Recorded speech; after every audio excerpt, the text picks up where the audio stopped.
Podcast is intended for mature audiences. The views and opinions expressed are those of the panelists and do not reflect in any way those of the podcast partners, sponsors, or affiliates. Enjoy. BoxingVoice.com. All the guys want, I want what Mayweather got. I want what Mayweather got. You done bust your ass like Mayweather. I was trying to fight every fighter. I sacrificed a lot Production to get to where I got to.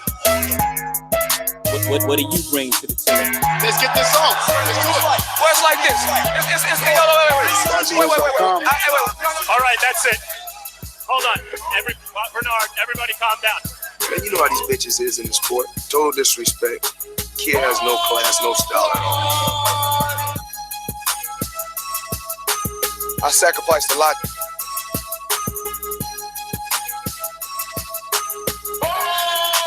BoxingVoice.com. To get to where I got to.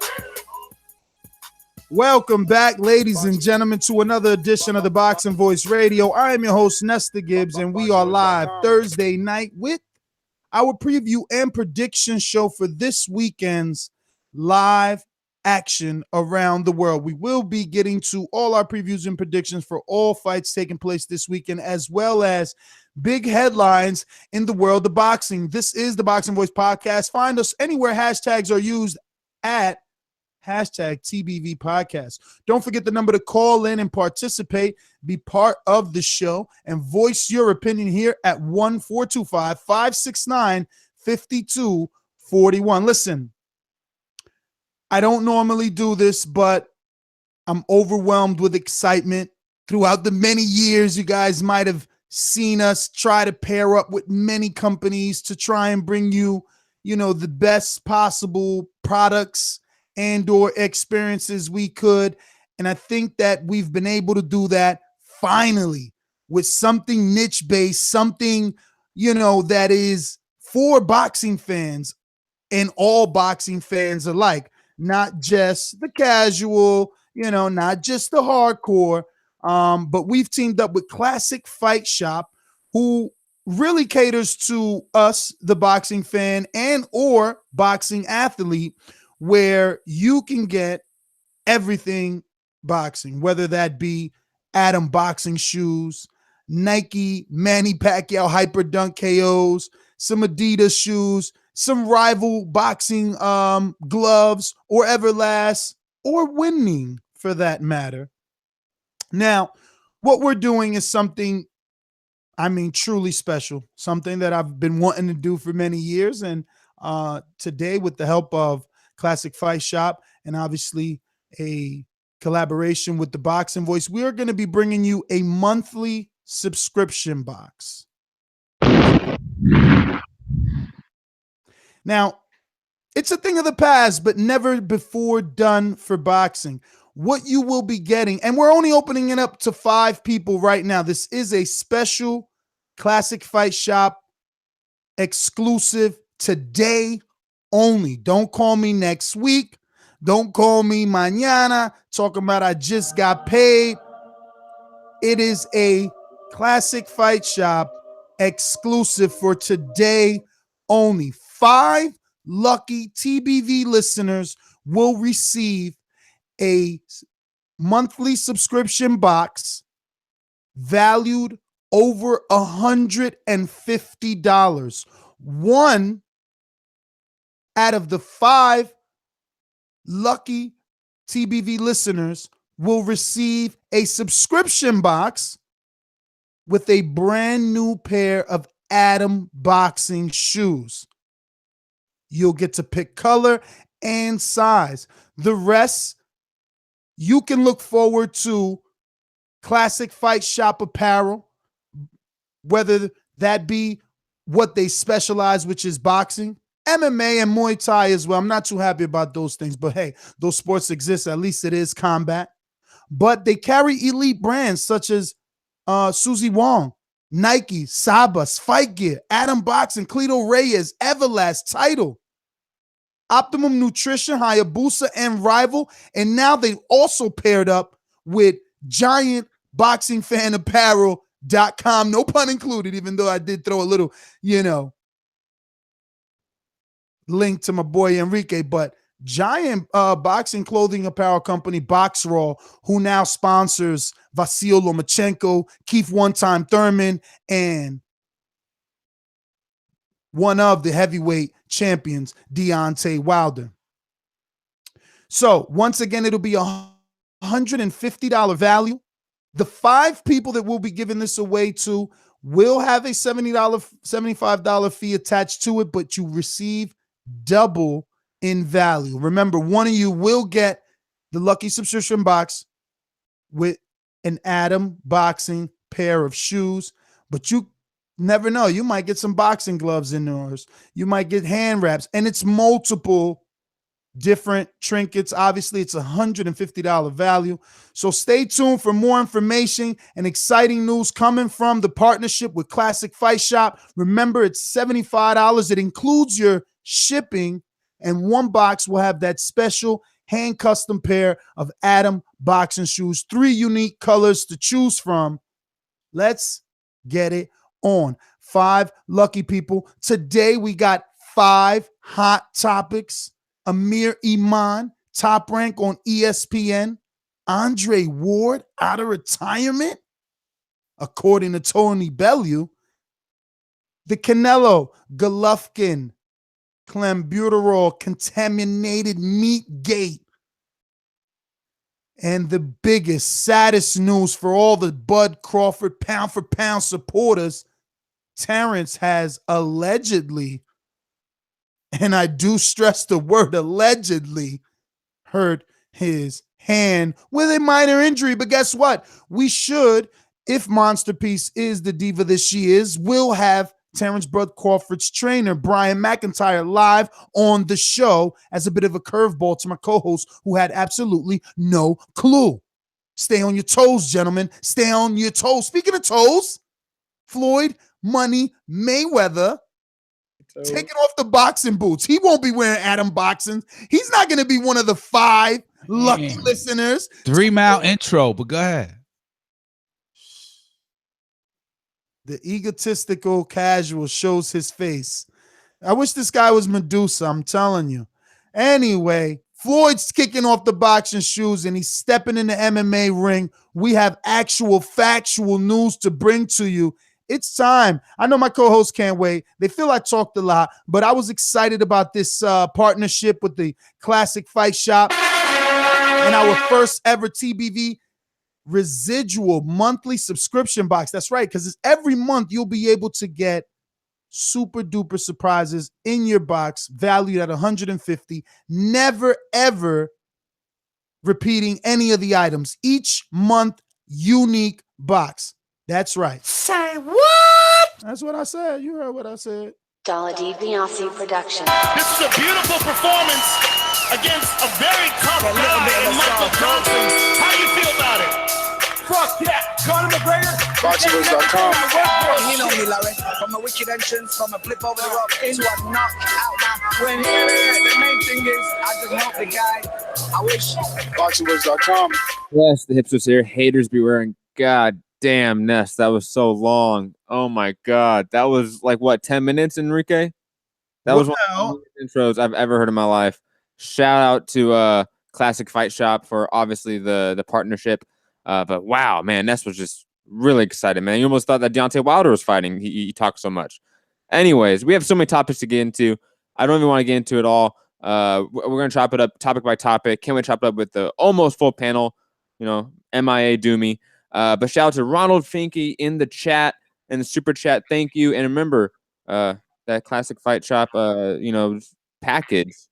And that's, I forget what you said. Matt. Subscription box valued at $150. See, that's why I took 10 minutes so they could listen to me properly, tell them about this exclusive offer, unlike the way that you're doing it. So, because I tuned it out like halfway through. I'll be completely honest. Yeah, and now you won't be able to call any of your boxing friends and say, hey, yo, we actually connected with this pretty cool thing, and maybe I know the owner, so I can always just hit him up directly. So it's no big deal. Yeah, because it's exclusive to only 5 listeners. There's no backroom deals here with Mr. Matty Be Good. No, but if I need no information, I can always just hit up the owner. Like, come on. Anyways, digressing over to our next co-host, the one and only Kanye West of TBV, Cash Weezy. Intro list Oh, you have no intro for him? Yo, what up, everybody? Yeah, I just want to say I said fight two. Stay focused, stay working my jab. Like boxing voice. Because if he comes to fight, then I'm gonna have to look for him.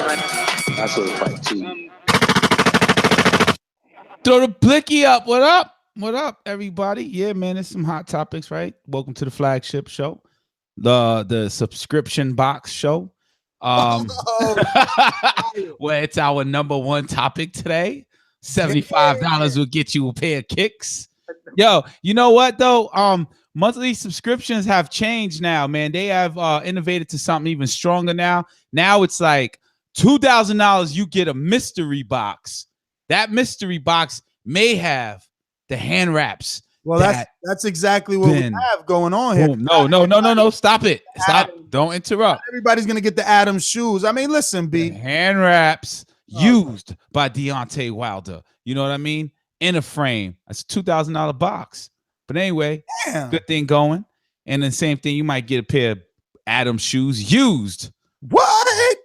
Somebody else. Frame. Memorabilia, you know what I'm saying? Hey, yo, I'm going to give away some brand new one-time use Adam boxing shoes with athlete's feet, courtesy of Gennady Garcia and his 6 toes. You were but you know, you get the gist of it, right? Signed boxing trunks. Signed boxing trunks. Yeah. Damn, yo, but Canelo Alvarez, I hope that fight continues, man, because the more and more that thing keeps resurfacing, right? Balcony. Surfing is just surfing again, like literally surfing, I believe. What are you talking about? Like resurfing would be just like you're surfing. Like just surfing again. Yeah, man. Amir Imam fighting Jose Ramirez. Yo, don't even come with that energy, B, because I remember like 3 years ago, Amir Imam was your god, okay? You thought he was not God, but end all be all. He was Puerto Rican. What about the young master? And everybody would just laugh, like, yo, he ain't done nothing yet. You like, nah, the young master. And then Adrian Granado took his crown, okay. You would think that Amir Imam was Puerto Rican with how much Enrique loved Amir Imam, you know. I just like the Don King, you know, the Don King fighters, except for Stavern. Damn. You know.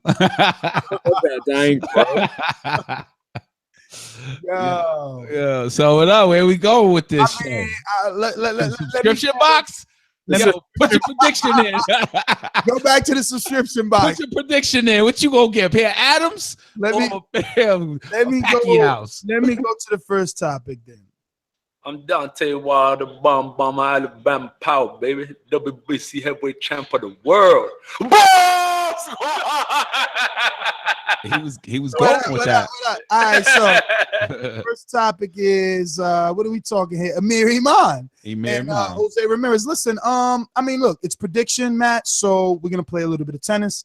I'm gonna keep it short. I'm gonna say that the pressure and aggression of Ramirez is gonna be too much. I think that Ramirez is technically better than Granados, and will have that same aggression and just roughhouse tactics. I see that. I see this being too much for Imam. Agree, and I think Ramirez also is like a better version of Jesse Vargas at 140 when Jesse Vargas was there. I think Ramirez can hit with accuracy, has solid technique, has better pop than the Jesse Vargas. You know, I get those shades to me when I see Ramirez. Plus, the guy is, I'm not going to say an imminent star, but obviously is a regional draw in California. He can bring out 15,000 people in California.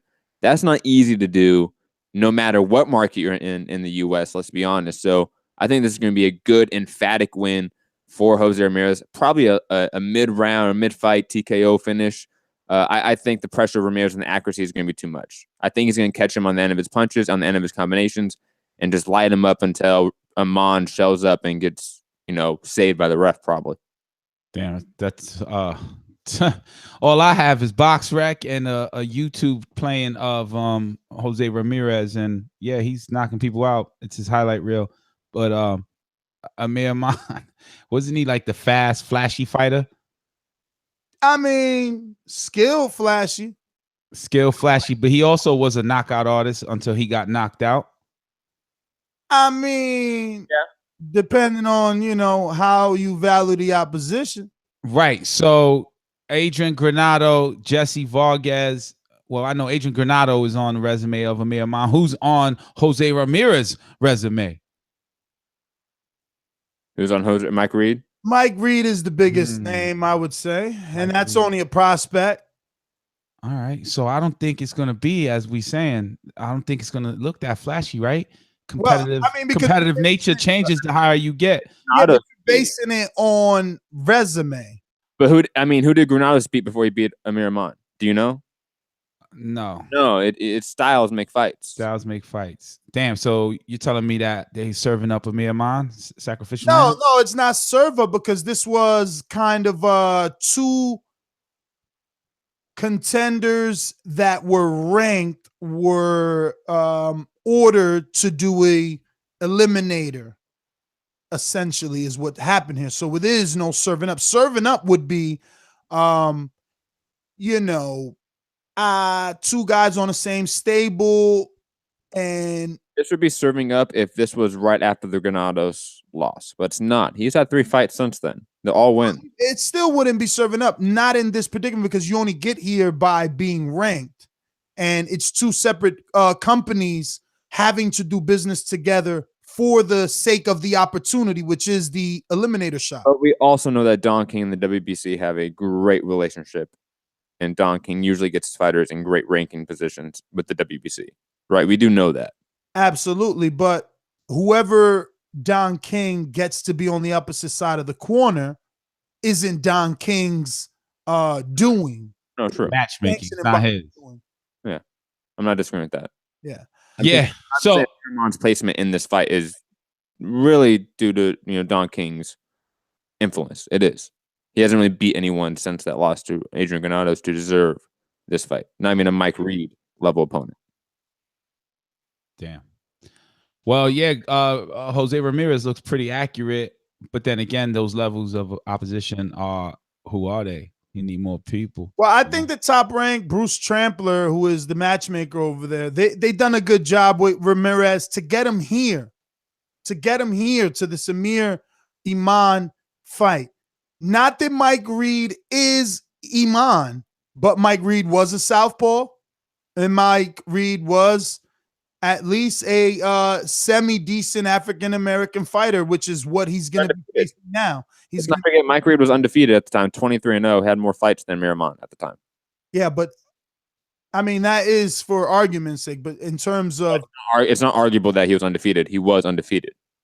Well, I mean, that's to strengthen the argument, because technically that doesn't mean much. Everyone thought highly or higher of Imam.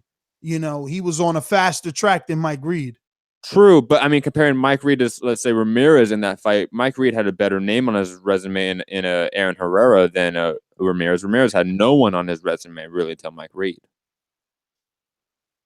Wouldn't disagree with you, but Ramirez has been... That was a really good win by Ramirez. We have to put that in perspective. If Progress got that win, if any of these other guys had that undefeated guy on their resume first, we would be singing their praises. Yeah, but my thing is, again, I don't know how much we or you are putting in terms of value on that undefeated record of Mike Reed, whereas Chris Colbert just defeated Titus Williams sometime, maybe 30 days ago, 2 undefeated guys. He did it at 7-0. Does it mean that, he's not everyone's undefeated resume is the same. We know that. Just like not every mandatory the same. And that's the point that I'm proving. Mike Reed didn't really have much on his resume. So it's just like 2 undefeated guys. That's all that was. He had more than Ramirez at the time. He did. Yes, but Ramirez is the one being groomed. He's the one being groomed by the promotional company. He's the one that has been placed with Freddie Roach since early in his career. He's the one that has been sparring with Manny Pacquiao for many, many years. He's the one that sells out Northern California. He's being groomed, not Mike Reed. Mike Reed was served up. Mike Reed was used as a necessary tool to get Jose Ramirez the right southpaw slick black fighter look before he went into this eliminator with the more elite? Well, not eliminated. This is a full-on championship fight. Oh, well, there you go. Even more dangerous. More reason to prepare him properly. It's for the vacant WBC super lightweight title. Then he immediately, the winner of this is taking this fight with the understanding, casual, that they immediately have to fight Regis Prograis. Whoa, that's a good one. New Orleans, stand up. Yeah, well, I'm looking at thoughts on that. Give me your thoughts on that. Like, well, pick a winner or pick either. How do they do versus Prograis? Well, Prograis, I only saw a little bit of him, and I don't know what Ndongo had left on him.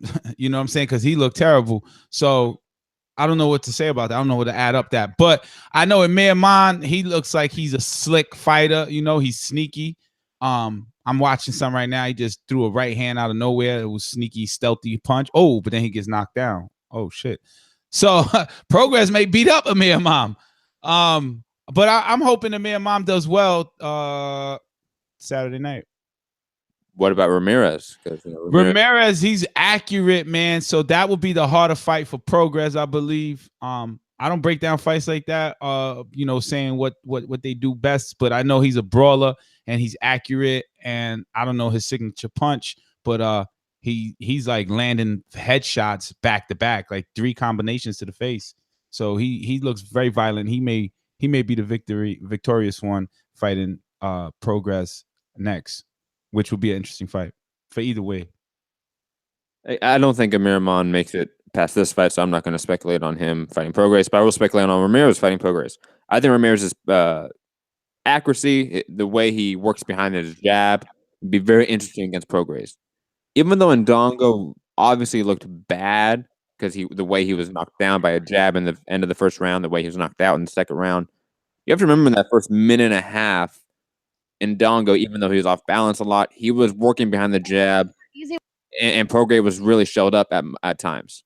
So I think if you can work behind a jab and apply combinations to Prograis, he might shell up and you might outwork him and win a points decision. I could see that with Ramirez. Real quick, I'm watching the Amir Imam highlight reel, and he's fighting this guy. I don't know his name. They don't have the names up. His name starts with an M. He knocked down Amir Imam after Amir Imam knocked him down, and Amir Imam then, you know, still looking strong, coming back, bringing back a war and knocking the guy out. So he's got the heart. So I'm not gonna write him off on Saturday.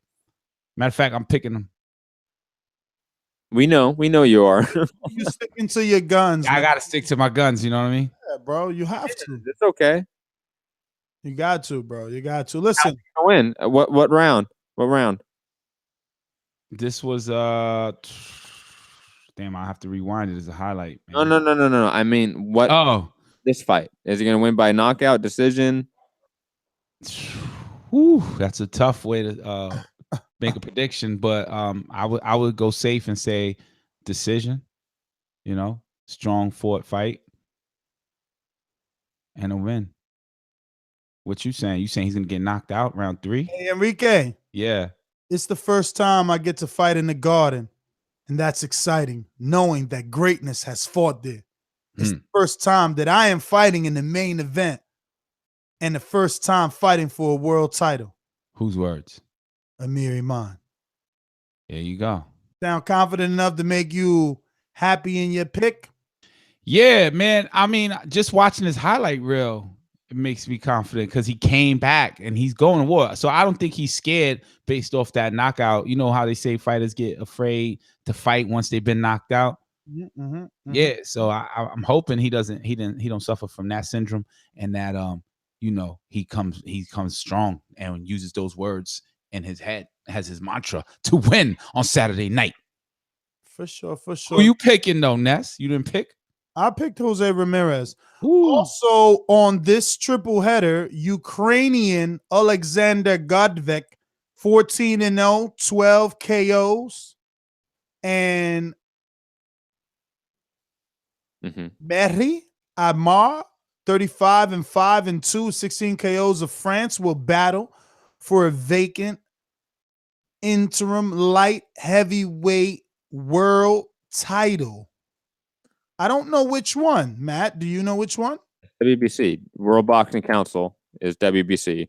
WBC. I never said World Boxing Council. Yeah, I didn't hear it. If you're on Box Rec, it says World Boxing Council. I wasn't. Alexander Vajic definitely is going to get a quick knockout, in my opinion, against Mehdi Amar. Amar has really only fought guys of note and lost to them, and usually by knockout. Like, he's been knocked out by Mohammadi, I forget his first name, the guy that Kovalev knocked out in like 2 rounds. You know, I'm expecting a quick, emphatic finish from Vajic to really be a good co-main event and get the crowd hyped for the main event of Ramirez and Amman. I like this though, tennis, that it is a WBC, because that means that puts him in line for the winner of Adonis Stevens and Badu Jack sometime when, because this is only a I want to say heavyweight WBC title. I want to say that at one point Vajic was either in line for a title shot or like an eliminator. Marcus Brown. Yeah, with Marcus Brown for obviously for an Adonis Stevenson Badu Jack winner fight. Obviously that did not happen. Kind of upsetting. Hopefully Vajic gets a step up in competition here, because once he beat Isaac Chilemba, to me he put the division on sort of notice in a way that he's a guy to pay attention to. And since that fight, he's done really nothing of note. So I want to see him in better competition. Well, speaking of better, blue chip featherweight prospect Michael Collins, someone you have visited here or there, rather, in the Los Angeles area, watched him train firsthand. 5-0, 4 KOs, 26 years old. The 2-time Irish Olympian will be taking off David Berena, 15-2, 14 KOs, 27 of Hungary. And yeah, what do you think about Conlon, who pretty much sold out this theater on his pro debut back in St. Patrick's Day in 2017? So the New York City area is familiar with him. Is this fight in the Little Theater, Matt? I'm looking for that right now. Because if it is, with Conlon on the undercard, I don't think it's in the Little Theater, to be honest. I think it is. I was going to ask that same question. I didn't look it up, but I believe so. I can check really fast. But I think Colin is an exceptional talent to pay attention to. I like that he left LA and left Manny Robles' gym, to be honest. I think that he was kind of stagnating there and fighting a style that probably didn't suit him. When he really doesn't have the most power, he should be more of a boxer. I forget who he's training with now, but he's training over in the UK, I think, with who Jason Quigley moved over and training with as well. Because Jason McGuinness? I think, yeah, because they both left Manny Robles' gym. Yes. When Manny Robles decided to focus more on Oscar Valdez. It's in the theater of Madison Square Garden. Oh, room 44 Hondo. But I'm interested to see what he does. Again, he's really the big ticket draw here in New York. There's a reason why this fight is in New York City for St. Patty's Day weekend. It's because of Michael Collin. It's not because of Jose Ramirez or Amir Imam. It's because of Michael Collin and them trying to set up his stardom or future stardom. So definitely it's just somebody to pay attention to. I expect him to put on a great performance and a technical performance in this fight. If Ramirez is to beat Iman, Bob Arum's going on record saying that the first defense will be in Fresno, where obviously Ramirez sells 13,000 plus tickets. Shits and giggles. Does Progress go over there? Does Lou DiBella allow Progress to go over there? I think that's the only way to go. You know what I'm saying? At that point, Ramirez is the ticket seller, right?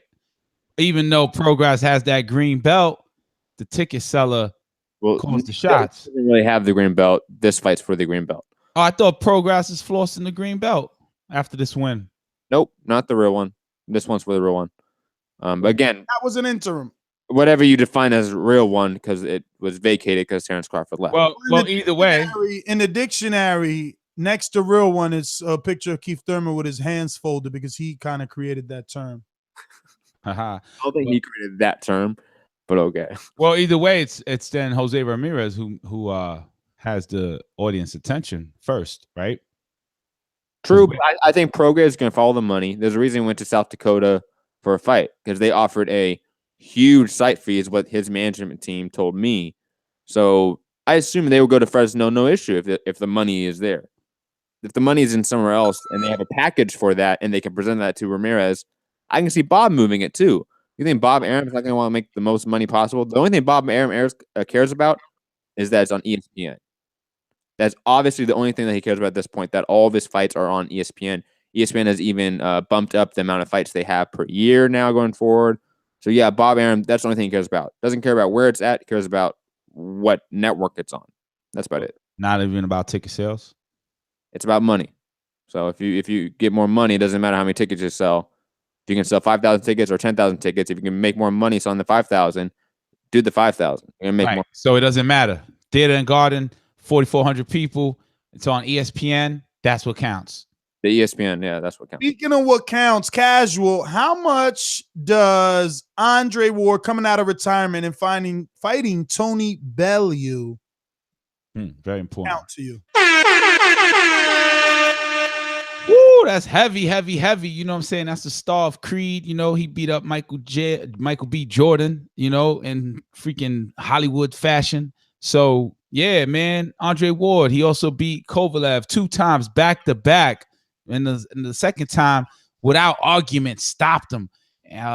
Tony Bellew, he's got a buzz online. I don't know him that well in the fight game, but I know his name. I've seen his highlights. I also seen him in Creed. So, yeah, it's a hell of a fight, man. Hell of a fight. Important fight. I wonder if Ward gets a call back on Creed too, now that that's kind of wheels in motion. I wonder about that as well. I was just thinking that. And Tony Bellew. You know what I don't wonder? I think they've even You don't Stevie Wonder? Whether he's our people's or not, because he hit us up with a super chat. So I know that, just like I know that Ronald Finkley's our people because he hit us up with a super chat. So did the boxing office. Shout out with a crazy message with the boxing office. And we will bring this back up on our 4th topic. If you guys can remember, Jeff Horn will expose Bud. He is too small for 47. Don't jump the gun, Matt and Enrique. I know you want to talk about it, but we still got 2 topics to go. We're talking about the retired Andre Ward, I guess, sending some sort of correspondence to Tony Bellew, letting him know that he's willing to fight if Bellew's willing to fight, which means he's willing to come out of retirement. So it seems to me like we see this in all fighters' careers, guys. Right. Once upon a time where you've proven all you've proven and it's time to get some paychecks.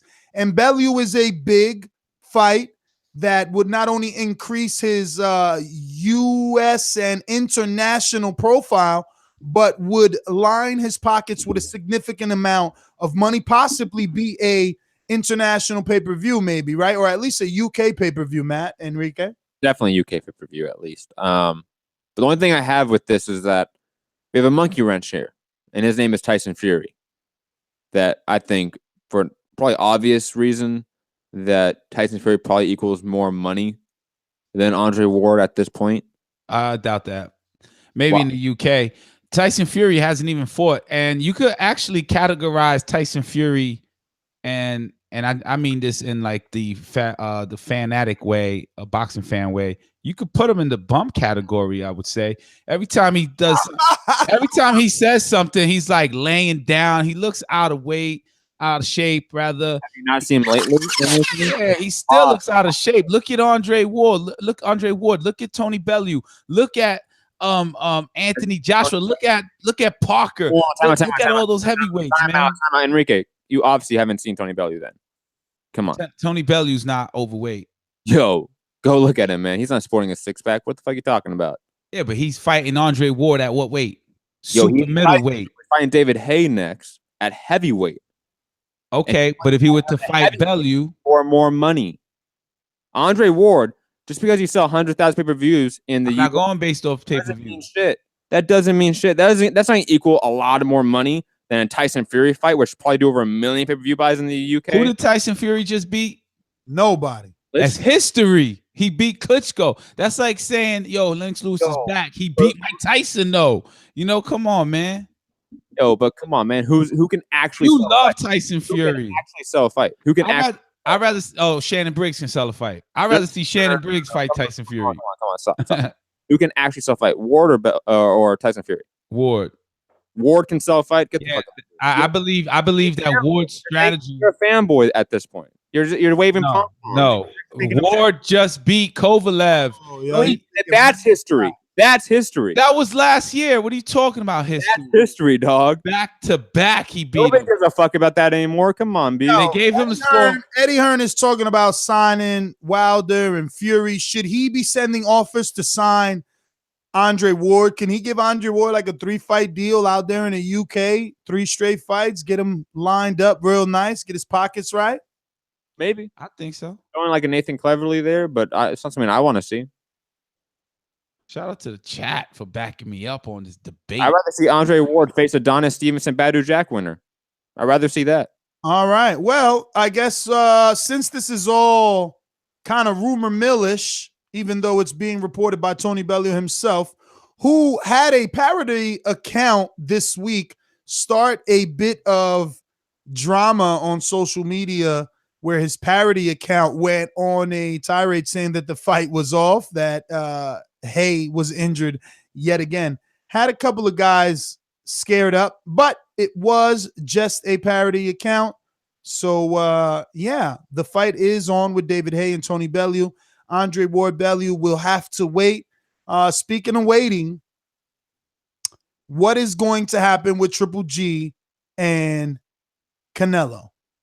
The boxing world is definitely tore down the middle on this one. All of our reporters have been out on the field interviewing multiple people in boxing, whether that be trainers, managers, fighters, etc., getting their response and immediate reaction to the Canelo contaminated meat gate.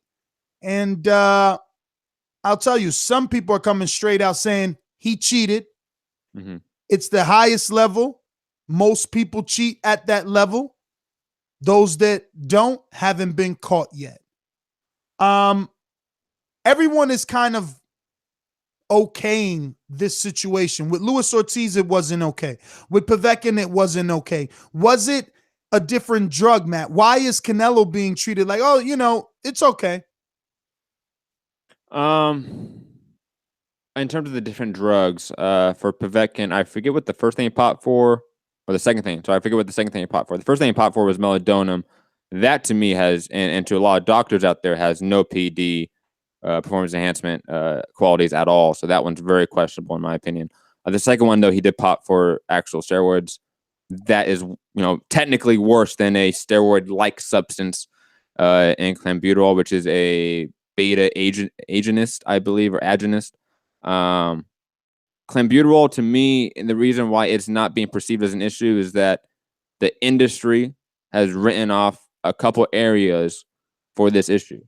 One being Mexico, 2 being China. Those 2 locations across the Olympics, across other sports, have sort of given a almost blanket TUE, therapeutic use exemption, when it comes to this stuff, because there is such a rampant use. There's only one province or state in Mexico that can guarantee clenbuterol-free meat. There's only one. Canelo does not live in that state. So, I mean, there are reasons as to why people are saying that we should overlook it.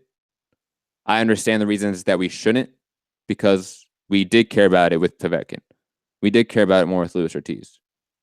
Obviously there's a huge section of fans that care about it a lot with Canelo right now, but there's also a huge section that says don't care. I mean, I don't mean to interrupt you, but I don't understand, how do you overlook it if he tested positive for clenbuterol and he's fighting? Because WADA, the World Anti-Doping Agency, said this threshold, if you pop below this threshold in these locations, it's most likely due to contaminated meat. Then VADA and USADA copy WADA's lead on that. So let me ask you something. Should we not be acting like this is a giant conspiracy, and should we treat it more like the way an officer of the law treats a common DUI stoppage? You know what this person is allowed to have a few drinks as long as they don't go past a certain blood alcohol level. Is this a similar situation? Like, It's okay, depending on the percentage of contamination. Look, I have a personal opinion on that, and that is, I really don't give a fuck about PED use in a wide scope because I think a majority of high-level athletes use it because they have. I disagree with you. Use that. There's testing, bro. There's testing. And there's tons of ways to get around it. Ask anyone in the industry. I know you're sort of out of the industry, in the music industry, but in the sports industry, everyone knows that a huge percentage of high-level athletes use PEDs. Even in the NFL, even in the NBA, especially the NBA, because they have super lax PED regulations. Okay, so let me digress there. And also digress. Shout out. I'm just being honest. Let me finish. No. You hold on. How can I get my hands on some clenbuterol? Because at the end of the day, it helps with cardio. It helps you lose fat and gain muscle. Exactly. That's what I was just gonna say. Shout out to RR1000. I did hear a doctor say the amount of clenbuterol that Canelo was tested positive with is going to help him greatly on that fight. Fight night. So it's obvious. They asked him, "Is it cheating?" You have to understand that's one doctor's opinion. Like anything. No. A dose is a dose. No. There's no opinion on the dose. Okay, actually, let me finish because you again are not data on dosage. If Enrique, you really want to gain. Enrique, have you read a single article on PED regulation? No, but I heard doctors reviewing it, and I know a dose. Let me please educate you on using a dose. Please educate you. You can read Tylenol bottle and know what. Okay, Enrique, we can't talk over each other. I know you didn't let me finish. That's why I was doing that. But you're not trying to say anything that's relevant to this case. Let me actually. So that's a bit disrespectful, Matt, because you don't value his opinion. He should shut up and let you talk, and then you're gonna say he's not letting you talk because you want him to shut up while he was talking. What are you gonna say, Enrique? Strange. What are you gonna I just told you the dosage that they find. A dosage has data behind it and what effect it does to you. Do you know that? Do you know the doctor explained the data, and you're saying it's an opinion? It's not an opinion. There's multiple studies about clenbuterol and different PEDs that showed a varied range of opinions. You do realize that, right? That there's plenty of doctors out there that do testify and have studies, data that counter that doctor's opinion. That's the problem with PED regulation, is what I'm saying. That there's a wide range of opinions right now, and that's why we can have a money maker like Canelo abuse the system and get away with it, just like any other high-level celebrity. And when they go to court, it's a different rule set. It's like you, Matt. You use PEDs for border wars. Ferngully just ratted you out. He said, I definitely wish I did. I definitely use. Well, marijuana is technically a PED, so I mean, technically, is it? It helps your cardio. No, marijuana is not a PED. Marijuana is a banned substance on the. You have to understand that a banned substance and PED are synonyms. No, you have to understand. PED is an acronym, weirdo. Performance enhancement drug. We're gonna move on because Matt's always right. We don't got time to hear him make an excuse. Yes, I mean you can read the WADA ban list and read the regulations and understand this yourself. I know I have. Have you? Have any of you guys read it? Tennis. No. Please educate yourself. Here he goes. Look, again, you guys are on a podcast. Please read these regulations. They're public information. Here I go again on my own. So how would you feel if they said Triple G had levels of I would not care. People would be saying, yo, Canelo better not fight Triple G. He cheated. You know how it is. But Canelo represents the money in this fight. And that's the end of this conversation, really. And real full closure of this conversation, if Canelo now knocks out Triple G, we're gonna be like, yo, that was the clenbuterol, man. That wasn't his real power. Somebody said weed is a PED in a taco eating contest. Yo, but honestly, on an honest level, there needs to be massive PED regulation reform on an entire sport like wide basis, not just boxing. All of sports, there needs to be PED regulation reform. That's just the issue. There's tons of drugs that should not be on the list, like marijuana. You can get banned. There was a UFC fighter that just got 9 months suspension for weed. Well, because we know that they use marijuana as a masking agent. So they take something else, then they smoke it. Stop. Come on, man. Stop. What? No, that's the truth. That's not the truth. There's no study to prove that. Can you point to one study? Plenty of people, plenty of training. No. Can you point to data? Can you? Because like Enrique said, there's data for dosage, right? Well, first of all, hold on, fast guy. There isn't much data on marijuana usage in this generation. Remember, all the data that was allowed was from the Reagan era. So what data do you have? Your data agenda, okay? Yes. But what we can go by is years and years of trainers who actually trainers also say you can't have sex before a fight. Hold on, come on, stop. I haven't cut you off. Like, I'm gonna cut you off. It's okay. Trainers also say you can't have sex before a fight. There's no physiological evidence to prove it. None. Trainers say a whole load of shit that's not true. A trainer's an expert on a drug and what it does to a body physiologically from a scientific. Next, Matt's gonna get a mirror. I'm telling you. He already got the headphones hearing himself talk. He needs to just watch himself now. My voice does sound amazing. He's watching himself. He don't need us here. I'm telling you, bro. He gonna talk to himself. You right, Matt? I'm right. You know it. Definitely say that in the mirror. Don't worry about it. All right, so here we go. Move on. Next subject, tennis. That's why he always thought he won in those fights he took. Because he was talking to himself in the mirror. You got this. Again, you guys have yet to bring up any facts to counter any of my points, but we can move on. No, and your fact is there's no studies. You want me to pull up studies? I can pull up studies right now. We can go to the next subject. I pull up studies and we come back to it. You want to do that? There's no studies. I can definitely beat you in this argument. Yes. Pull up the studies. Okay. What studies do you want? What do you want me to prove exactly? The data. What do you want me to prove exactly? About marijuana or something else? Yes, the marijuana data. While he pulls that up, let's speak about Jeff Horn, Terence Crawford. No, I'm trying to get him busy so he won't talk while we can actually have a conversation. We gave you a task to do, Matt. Go do that. We're going to talk about Terence Crawford's broken hand now. Or hurt hand, Enrique. Not broken. At least. There is a media, not media, I won't say media. There is a boxing, I'll say boxing insider or like, I don't know. There's like fake rumors, right? I don't even know if I can say fake rumors, but there's like whispers or something that this hand injury or alleged hand injury is some sort of, I wish I don't have the right words, right? Like someone's mad and that's why the fight is off. There is no hand injury. There's just no ticket sales. There haven't been any. There wasn't any place to buy tickets for this fight. The fight was announced a couple of days ago and was supposed to take place within 30 days, which is just isn't typical for the type of star you think Terence Crawford is. And that's why I'm hearing this is off the shelf. Now, obviously, we'll be able to get his trainer's thoughts on that conspiracy whenever Monster Piece connects him. But yeah, I mean, do you believe this injury is official? I mean, this is the world of social media where fighters like Lipinets post hand injuries. Yes, I do believe this injury is official. To me, it just doesn't make sense for Crawford to do that. Crawford, to me, does not have that mentality to, like, if Bob Arum and co came to him and said, hey, since Pacquiao's gone and we can't, sell tickets and this won't be pay-per-view, blah, blah, blah, blah, let's fake an injury. I don't see that happening.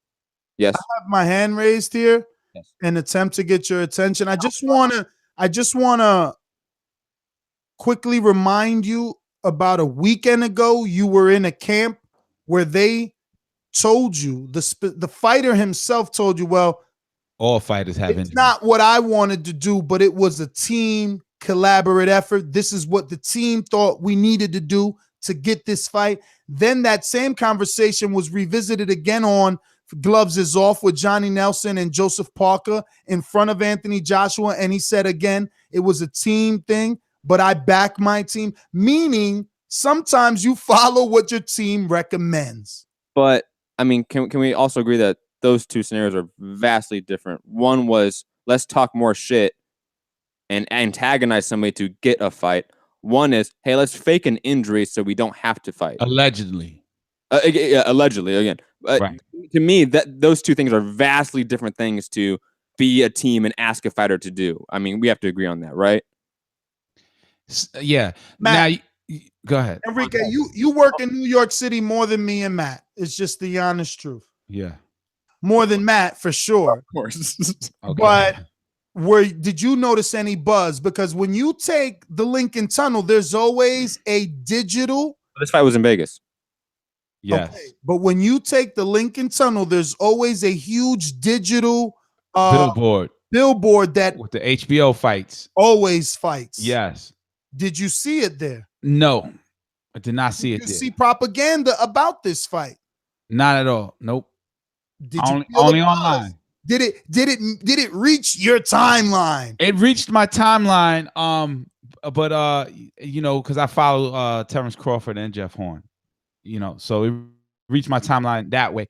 So you can be right, but it could also be like, you know, a tactic to throw Jeff Horn off his game. I'm shocked you follow Jeff Horn. Yeah, man. Well, you know, as soon as that fight was him after that one win. I didn't follow him after that. I'll be honest, I just followed Badu Jack. I don't follow Badu Jack. Oh yeah, I did too. Yeah, I just did because we did that little thing with him. Like, I don't follow a ton of fighters. Yeah, because like that's what I got the Boxing Voice account for. Follow him with that. But like when the fight was announced for Jeff Horn and Terence Crawford, I followed both of them. I followed Terence Crawford on Twitter. He's active. You're a Jeff Horn fan. Nah, I wanted to see them work out. Your face. I remember you did a live chat right here in my house. B. I remember your face too. I was excited, like you froze up, like you saw Medusa. Yeah, I can't believe it. I can't believe it. But yeah, man. So you know, I like Jeff's Horn response. Damn, you like Jeff's Horn? Now that's a no homo. That's definitely a pause. Yo, whoa, no homo 2018. Come on, you believe that shit in 2013. Yo, doggy, I don't do no homos and pauses. But did you hear what he said? He said that's Jeff's Horn. I said I like Jeff Horn, right? No, response. You like Jeff's Horn. Well, I meant I like Jeff Horn's apostrophe S response. He said the Americans are saying he's such a great fighter. Why doesn't he fight with one hand, mate? Yo, that is true, yo. Yo, he's so true. That is a pretty good comeback. No, but I like the other headline. Matt, what's the actual headline that he used? He called them what was it? He said he's so weak or fragile. What did he say? Something like that, right? I got it somewhere. Hold on. The crazy shit is that Jeff Horn is very vocal about not being afraid, which is dope. But he was like that with Pacquiao. I got it. He's soft. Toughen up, princess. Yeah, but you know I feel like that's like the Joseph Parker thing, like the David Higgins. So whoever's, you know, it's like I don't think these words are straight Horn. No, that's Higgins. That's Higgins and team. Oh, so Higgins is also Horn's manager, not just Joseph? Aren't they both Duco? Isn't that Duco? Isn't Higgins Duco? No clue. Wait, isn't it Higgins is Duco, right? I'm not crazy about that. And Jeff Horn's promoted by Duco as well. So so the only difference though that Horn is facing in Crawford is what? Because Pacquiao moved a lot and Horn was like right there with him. So Matt, nobody said anything. Rumor, right, about the fight being streamed on the app. I don't think it's rumor. I think it's kind of like official. Like it's but the rumor isn't the rumor that you have to pay a subscription to watch Crawford and Horn's fight. That's the rumor. I don't think that's confirmed. A subscription for what? I think if you have an ESPN subscription, you should be good. I could be wrong. If I have Xfinity and I have ESPN in my channel list, yes, you then have a subscription to ESPN. It's included in your package then. Yeah. So okay, but you still have to buy ESPN. I don't understand. Oh, if you don't have it if you currently don't have it, I think you have to buy the app. I think that's what it is. You have to buy an app, so that's a one-time payment. I think that's like $5. I could be wrong. Like I'm being told from my sources that the Crawford Horn fight will not be free on ESPN. It's a different move from the HBO pay-per-view model, and it's ESPN subscription app. Innovation. That's what caused the postponement. I just want to say that shout out to Bob Arum for being faster than Al Heyman. Remember all the rumors of Al Heyman allegedly bringing all his content to a streaming app only service? Mm-hmm. Boom. That's what happens when you're slow. Shout out to our subscription box. We did it finally. Take advantage of this $150 value for only 5 lucky listeners. Press rewind, go back to the beginning because you know Matt's gonna catch a little titty attack if I start talking about it again, just because I'm excited. Enrique, man. Enrique was the one that first mentioned anything. You have to remember that. Excuse me? You have to remember Enrique was the one that put it into your intro. He was the one that was really upset about it. I just backed him up. I was like, yo, the guy's on a treadmill.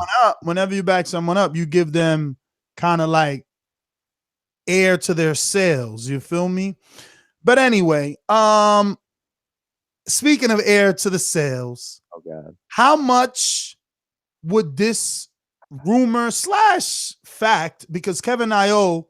reported this on his YouTube channel hours ago, but Floyd is officially or will officially be commencing MMA training, and there's a rumored $1 billion MMA fight deal.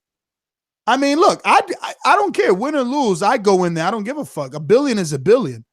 Like, I'm going in there. That's more attractive. Just that number is more attractive than the actual saying, yo, he's going to MMA. You know what I'm saying? It's the billion is what makes it attention grabber, you know? I mean, I'm sure it's not going to be $1 billion per fight. It'll probably be like $1 billion spread out through 4, but that's still good. I thought it would be $1 billion for one. You know what I'm saying? No, that's never going to happen. I mean, he would have to, you know, really do some serious. You have to do over 10 million pay-per-view buys. Like, yo, but can Floyd throw a roundhouse kick? Well, I mean, you never know. Listen, he's an athlete, bro, and he's black. Okay, come on. African Americans. Look, yeah, but there's still a method. I understand where you're going with this. African Americans are very athletic. You know, we've seen guys like Bo Jackson play both football and baseball and be superstars. Yeah, but you can grow up in school playing both, right? Floyd was just like a gym rat in the boxing gym using hands only. First of all, Matt's putting he's palm facing like a little fucking girl emoji when Floyd does numerous celebrity basketball tournaments and wins. That's fine. That's not what I'm talking about. Basketball is different. He ain't playing basketball though, so that means nothing for this. Man, if you could turn around and you could be fucking good at basketball, good at boxing. No, Ness, stop, Ness. Hold on, time. Oh, now because Matt did like 1 semester of fucking MMA, no one could be an MMA guy unless they start from young. That's what you about to tell me? No, it's not that you start from young. No. It's that you have to dedicate a lot of time to it. He can't jump in within a year of wrestling and compete with Conor McGregor when it comes to wrestling and grappling. You just can't do that. Doggy, all he got to be able to do. Other people have tried. He may just use his hands. Other people ain't Floyd, and all he got to do is learn how to stop the shoot and stay on his feet like fucking Ronda Rousey. Ronda Rousey stood on her feet for most of her career. No, stop. You obviously do not watch Ronda Rousey because she was a grappler, so she took people down in armbar. I understand, but did she not change her style? No, stop. You obviously do not. Did she not change her style from the influence of the network? She started even training with a boxing trainer, and yes, because that was a weakness. She was a grappler. Every win was by submission or TKO on the ground. Stop, come on. Blicky up, Matt. It ain't my fault she tried to be a boxer. Never watched a Ronda Rousey fight except for the Holly Holm fight. The last 4 fights. Never watched a Ronda Rousey fight except for the Holly Holm fight. Her last 4 fights. No. Fighting on her feet. Her last 4. That she got knocked out in, yes. Her last 4. So you could say she's a grappler. She is. She was Olympic. I can add facts that she changed her trainer to a boxing trainer. Yes. And her style foundation of grappling. Matthew, you do not understand that. Half of fighting is grappling. Mayweather has zero training in that. Zero expertise in that. Ronda Rousey you're screwing your bullshit. You're screwing bullshit. Ronda Rousey had a foundation. Do that, brother. We won't. Ronda Rousey had a foundation in grappling, and she was an Olympic medalist in grappling. I wasn't done talking, brother. Because it was bullshit. I had to cut in. You're drooling. Wipe your mouth. All white foam on your mouth. You look like a rat, a fucking dude with rabies. on. You can try to make fun of me, but you don't know shit about MMA. Ooh, the t-shirt right there. You don't know shit about fight? MMA. Was her last 4 fights her trying to box? Yes or no? Not 4, 3. Her last 4 fights. No, because 2 of them she was trying to get to the ground. She was knocked out standing. She wasn't trying to stand up with a boxer in a Semantic. The guy that doesn't watch MMA just proof her last 4 she's been trying to box, and he's arguing. She hasn't been trying to box. She's been trying to one out of the 4. You're arguing semantics on one out of the last 4. You don't know. Did you watch the fights? Did you watch the Amanda Nunes fight? Obviously, I watched them, bro. And she got on the feet. I'm not talking for no reason. You're not debating that they weren't stand-up fights for no reason. Because she couldn't get him to the ground. That's why. Okay. And you know when she was forced to fight in a field she was not an expert in, she lost. Just like Mayweather will if he steps in MMA and has to fight in a field. Are you done talking? Are you done talking? I'd rather talk to Enrique. The entire build-up, Enrique, and all the kind of video that they do for whatever fights like HBO and Showtime, all that was addressing her stand-up game. I remember they did the same thing for but Matt, Conor McGregor. Matt's name is Olympic medal news, so he knows more than us. Matt, yeah, I know more than you. I do know more than you. I do know more than you. When it comes to my mic drowns you out if you didn't know. That's great, Ness. I do know more. With the white stuff on the side of your mouth looking crazy. Ness, I do know more than you. Turner Butch. Hey, well, listen. Hold on. Are you denying that I know more than you when it comes to MMA? I feel like that's a common fact. Matt, we don't want to hear that shit. What, you're ending the show? No. I'm like, man. Oh my God. I'm like, oh wow. Drowning you out. We don't want to hear you no more, bro. That means close that. All the people in the chat that are saying, get him, Matt, want to hear this because they know it's no, Matt.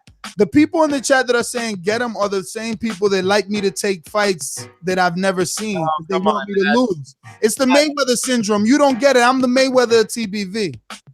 That's great, but you don't know shit about MMA. Okay, Matt. Her last 4, she's been trying to fight on her feet. That's all. Great, and she's lost on her feet. Stop, dog. Exactly my point. Like Mayweather will lose when he tries to enter into a fight when he has to go to the ground. We can't hear you, Matt. We can't hear you. Okay. No, all right. Are you going to present any counterfacts? Or are you just going to make jokes? Are you going to make jokes? Or are you going to present counterfacts? Tennis. Are you have a substantive podcast or just a podcast with jokes? I have some substance, right? What I believe what will happen if, you know how we say, yo, this fighter is a veteran. He has all the tricks, all the tactics. I don't think Floyd has the tricks and the tactics that MMA fighters have. You know what I'm saying?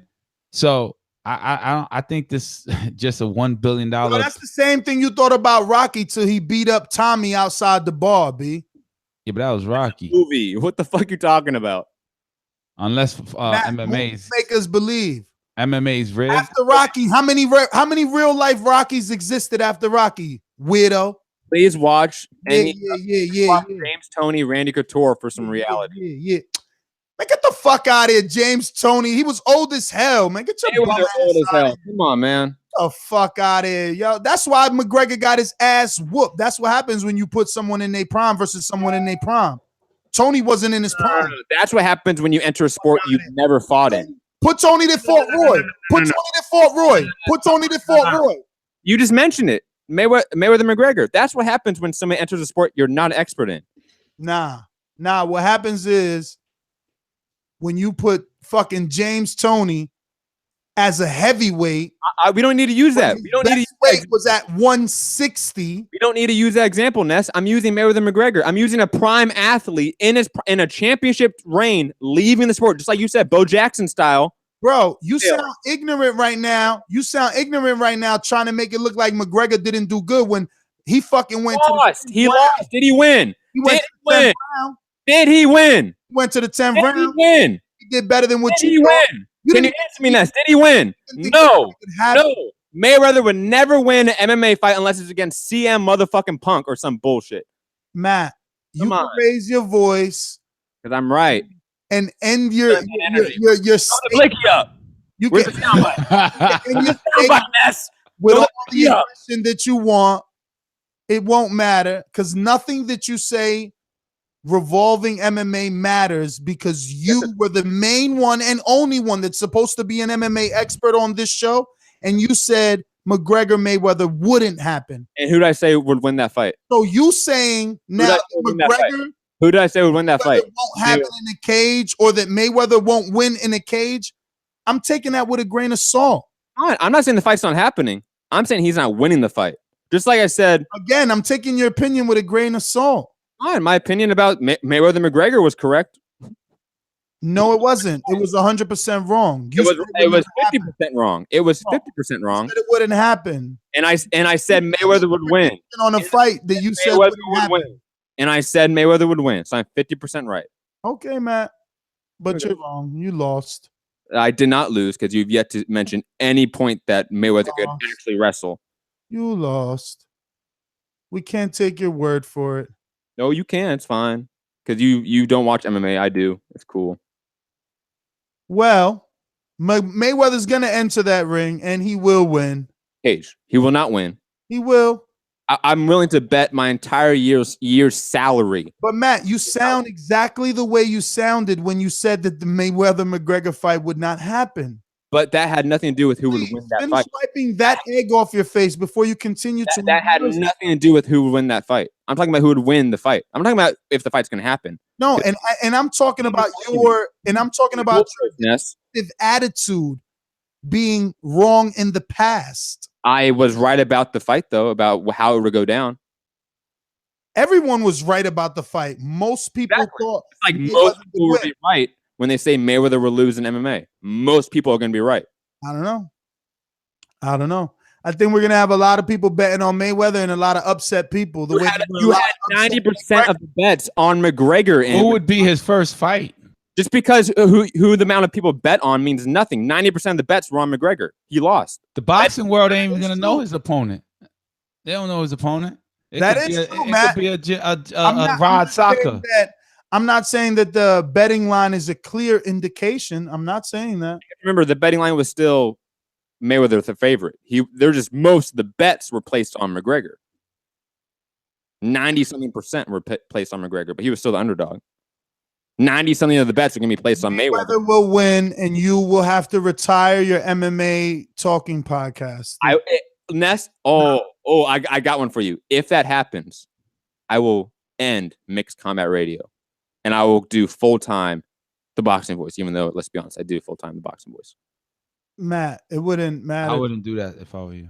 I'm guaranteed to win this. So because once Floyd gets into the MMA, now your podcast will be bubbling. You know what I'm saying? And when now he can start bubbling on your round, due to submission, hilarious. When he gets armbarred and tapped in one round, it will be the funniest shit ever. I cannot wait. Or with 4-ounce gloves, Enrique, and his already extreme speed. Can't matter if you get taken down, homie. Come on. God, this man loves to cut people off because he is afraid of losing. I ain't afraid of losing. I'm clowning you guys. Listen. A lot of people in MMA, when a person shoots. Name one MMA reporter that's picking Mayweather to beat McGregor in an MMA fight. Can you name one MMA expert? No, you can't. Okay. There's no one. There's no one picking Mayweather against McGregor in an MMA fight. No one that's on the MMA side. Zero. Matt. Yes. I cannot believe I'm having fun today. How serious you look when you say name one reporter. Oh, none. You can't. So that means that I'm wrong because I don't know a reporter's name. No. You don't need to know the name. Do you know of one? Do you know of any MMA expert picking Mayweather? So let me get this straight. You know anyone? My opinion needs to match with someone else's in order for me to be right. No. I'll put it this way. Similar to how I'm not a scientist, so I don't know if the earth is flat or not. But my God, Enrique, do you hear him now? Let me go. But scientists, arts to science. Hold on, but we've officially lost you. But scientists know the earth is round, so I trust scientists. I trust the experts. Just like the experts that know dinosaurs are real, that we landed on the moon. those experts, I completely believe in. Yes, I believe in experts. Okay. The number you have dialed has been changed. The new number is the MMA voice. Dun dun dun. Yo, I'm gonna go to the callers because I think Matt. That was our last topic, so we can go to the callers, and we do have Monster Piece on the line. I do not know if she has Bowman. Is she ready? Text us, Monster. She's not. She's not ready. Yo, that was a good half show. That was good half show. I think. You know what I mean? Great topics. Shout out to the producer. Monster Piece said he's ready in 5 minutes. That was like 30 minutes ago. Monster Piece doesn't use her phone to text. You better find out, Matt. It would be all your fault because you're sitting here wanting to argue about MMA, whether or not Ronda Rousey lost standing up when everyone knows she did. Isn't that chat too? He could have told us. I mean, let's be fair, bro. I just saw it. I just saw it right now. It's your fault, bro. Now we don't even got Brian McIntyre because of you. No, don't do that. We still have him. You don't know that. Nah, bro. I do know that it's your fault. She's still waiting. Oh my God. Pick her up. I hope she ain't live with him because we're gonna look like straight amateurs. Monster, tell me you alone. I am alone, you jerk. I'm just waiting for thank God, because Matt didn't check the chat.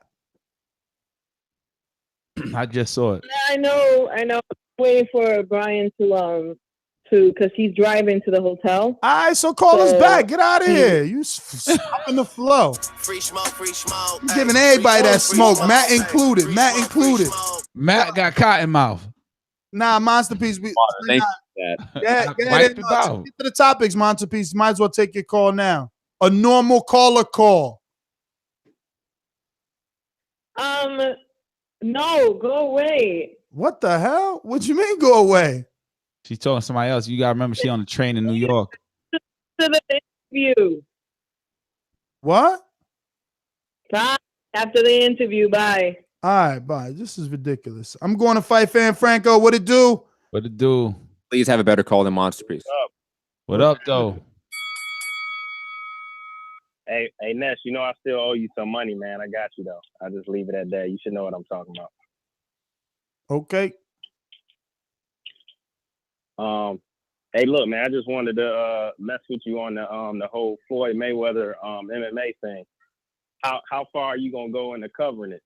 Because I know you're a diehard boxing fan. At some point in time, it's gonna turn into just MMA. You gonna cover the whole thing or what? Nah, that's why I suggested Matt not leave MMA combat sports radio because of that. He can go cover those Floyd Mayweather fights. And start bubbling. I feel like Nestor go against his. I feel like Nestor go against his religion if he covered the whole thing the way he talking about. He only watch boxing. Now, what if it's a video game they talking about? We all go in the opposite direction. I don't know. So what? You mean Mayweather involved in an MMA video game? Yeah, as a fighter. I mean, he will be if he truly steps in the octagon. You already know Mayweather gonna be in the video game. I mean, they already got Mike Tyson in the game. Yes, they do, and they have Dana White now, who's a promoter, not a fighter. So there is an MMA fight game. I'm gonna buy it. Yes, there is. Yeah, I'm gonna buy it. No, that was it, Ness. I just want to know where's your line, man? Where's your line in the sand? I don't cover MMA, man. Would you cover Floyd? That's for Matt and his boyfriends. Who? You mean Doomy? No, I mean everybody else who likes MMA. Oh, I thought I meant like my other co-host from Mixed Combat Radio / Boxing Boy. I just mean the weird group of people that like MMA. You mean like the millions and millions of people around the world? Yeah, weird people, right? Those million. I mean, there's a million of everything. What do you mean those million? There's a lot more than a million. Those millions. That doesn't make them not weird. That's still my opinion. These calls are brought to you by El Camino Electrical Services, experts in electric vehicle charging stations. For consultations and turnkey installation, visit us at elcaminoelectricalservices.com. Shout out to Fernando Venezuela. Like Franco said, I know what you're talking about. We're going to EB on Skype. Talk to me. Yeah, speaking of can you hear me? Loud and clear.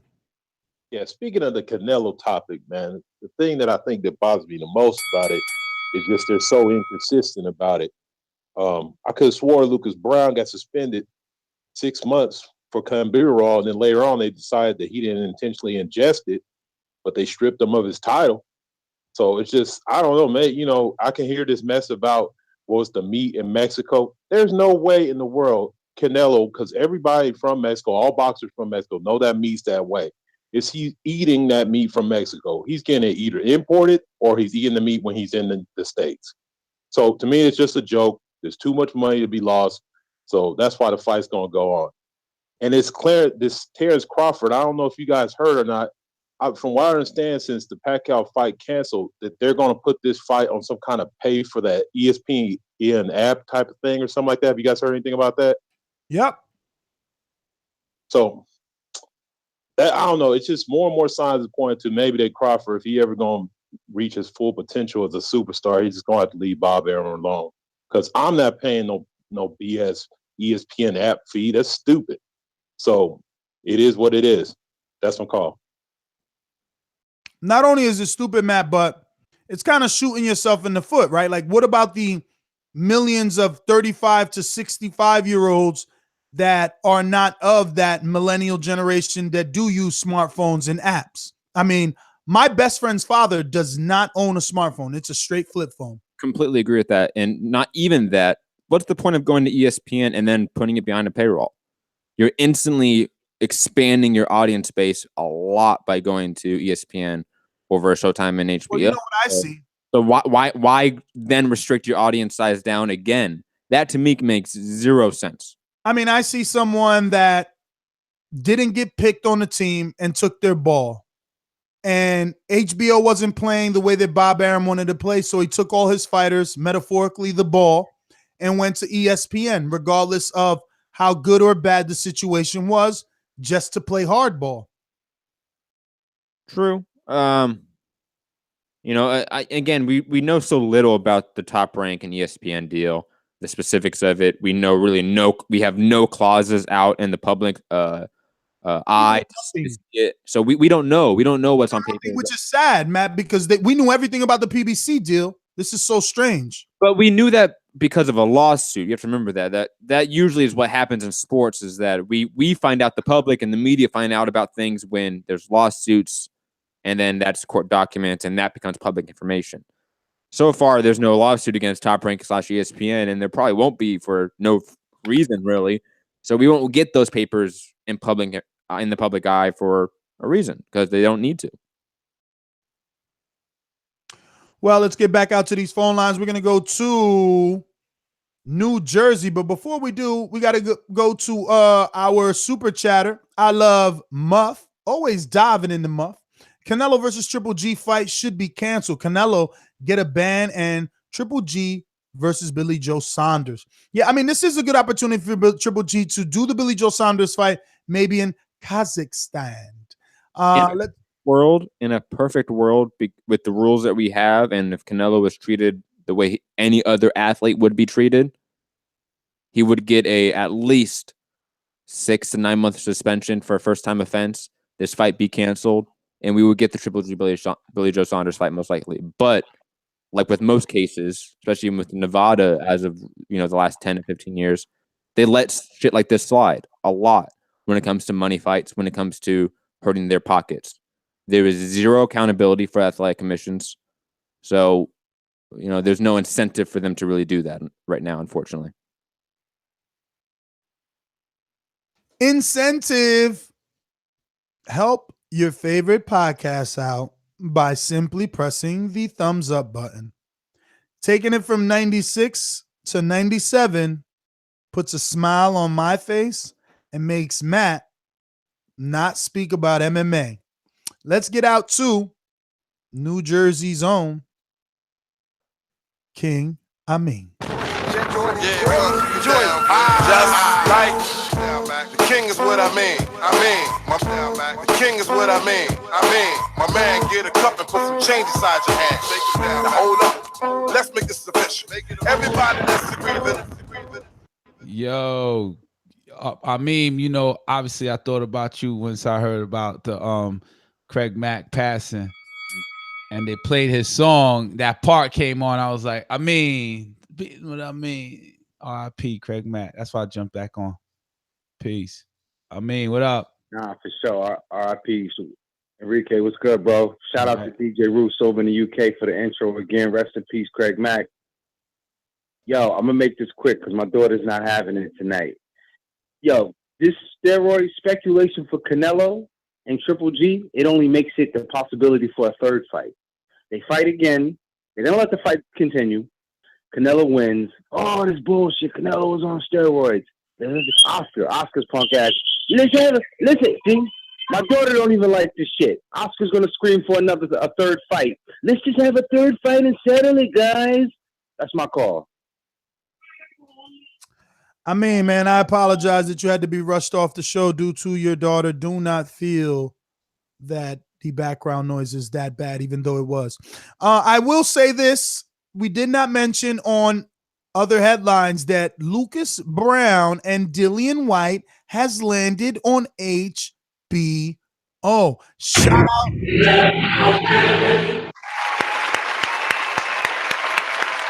Shout out to Eddie Hearn. This is what I'm talking about right here. This is how you take your situation and you make it work for you. There's always been a lot of talk amongst the hardcore boxing community about Dillian Whyte. I know that they did a little bit of business with Top Rank, and Dillian Whyte made a U.S. debut, but it was not on television. Now he gets to be on TV. He didn't look good versus Robert Helenius. Is he going to be able to look good versus Lucas Brown from Australia? I don't know. Matt, any thoughts before we get to the call? Oh, definitely. Come on, because we have to touch on it's HBO. I mean, do I need to play the soundbite? I mean, it's pretty much, to me, this is the step in the right, not the right direction. This is the step in the direction of bringing AJ to Absolutely. I Eddie mean, Hearn told him, listen, take these heavyweight guys because we're going to bring you the big heavyweight pie. Yes. I mean, come on. If at least HBO is offering them up a deal, just like they've been offering up every AJ fight in the last couple times. And Matt, I got one for you. Come on, man. Like, the writing's on the wall right here. AJ to HBO. Wait, Eddie and AJ. It's me, Showtime. Fuck you, pay me. But to the actual fight itself, I love the fight. I think Dillian Whyte's probably going to do better in this fight. I think he's one of those guys that does fight to the level of his opposition. To me, he seems like a guy that fights, off of emotion almost in a sense at times as well. When he was invested in fights like Chisora and AJ, he put on pretty good performances. Fights he wasn't that invested in, he put on sort of bad performances. So I think he's going to do better in this fight. But Lucas Brown's no slouch.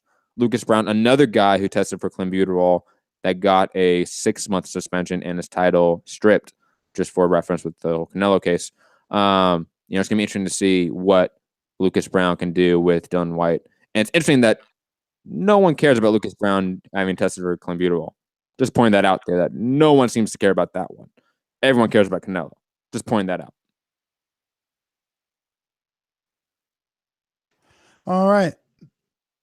Time to get out to Cali's own Info Joe. Mr. Info Joe. This portion of the show we call In the Mr. Know, Info Joe. presented by my brother.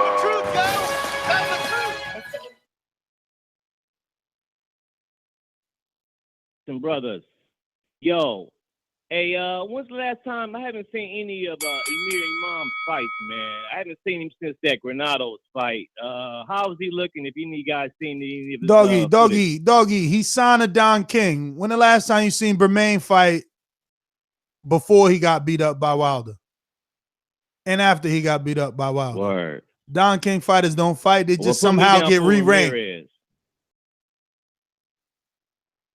Yeah, put me down for Ramirez, then. I would like to see Ramirez in Poirier anyway. Yo, on the Andre Ward, I think that's a winnable fight for him. I just still worry about him going up and his power not carrying it up because he wasn't a big puncher at 175 or 168 anyway. But I got to roll with the Cali King. Yo, on the Floyd, man, that Floyd was gonna get his ass kicked, man. You crazy, Joe? You crazy? Yo, come on, Joe. Please talk some sense. Yo, Floyd is an all-time great. Once McGregor tried to go for the great boxer, he's an all-time great boxer. He ain't boxing now. Once McGregor tried to go for the shoot, Floyd gonna step back, counter right hand his dumb ass with an uppercut. You really believe that? You do not know anything about wrestling, and you need to go wrestle with a college level wrestler. Matt, you're cutting off your best friend, Info Joe. Joe, hold on. Before you get in, Ness, please go hang out with at least a college level wrestler for once in your life, and see what even collegiate level wrestling is, let alone Olympic level or world level wrestling is. Just point that out. Floyd will win by step back, counter uppercut. What's gonna happen, man?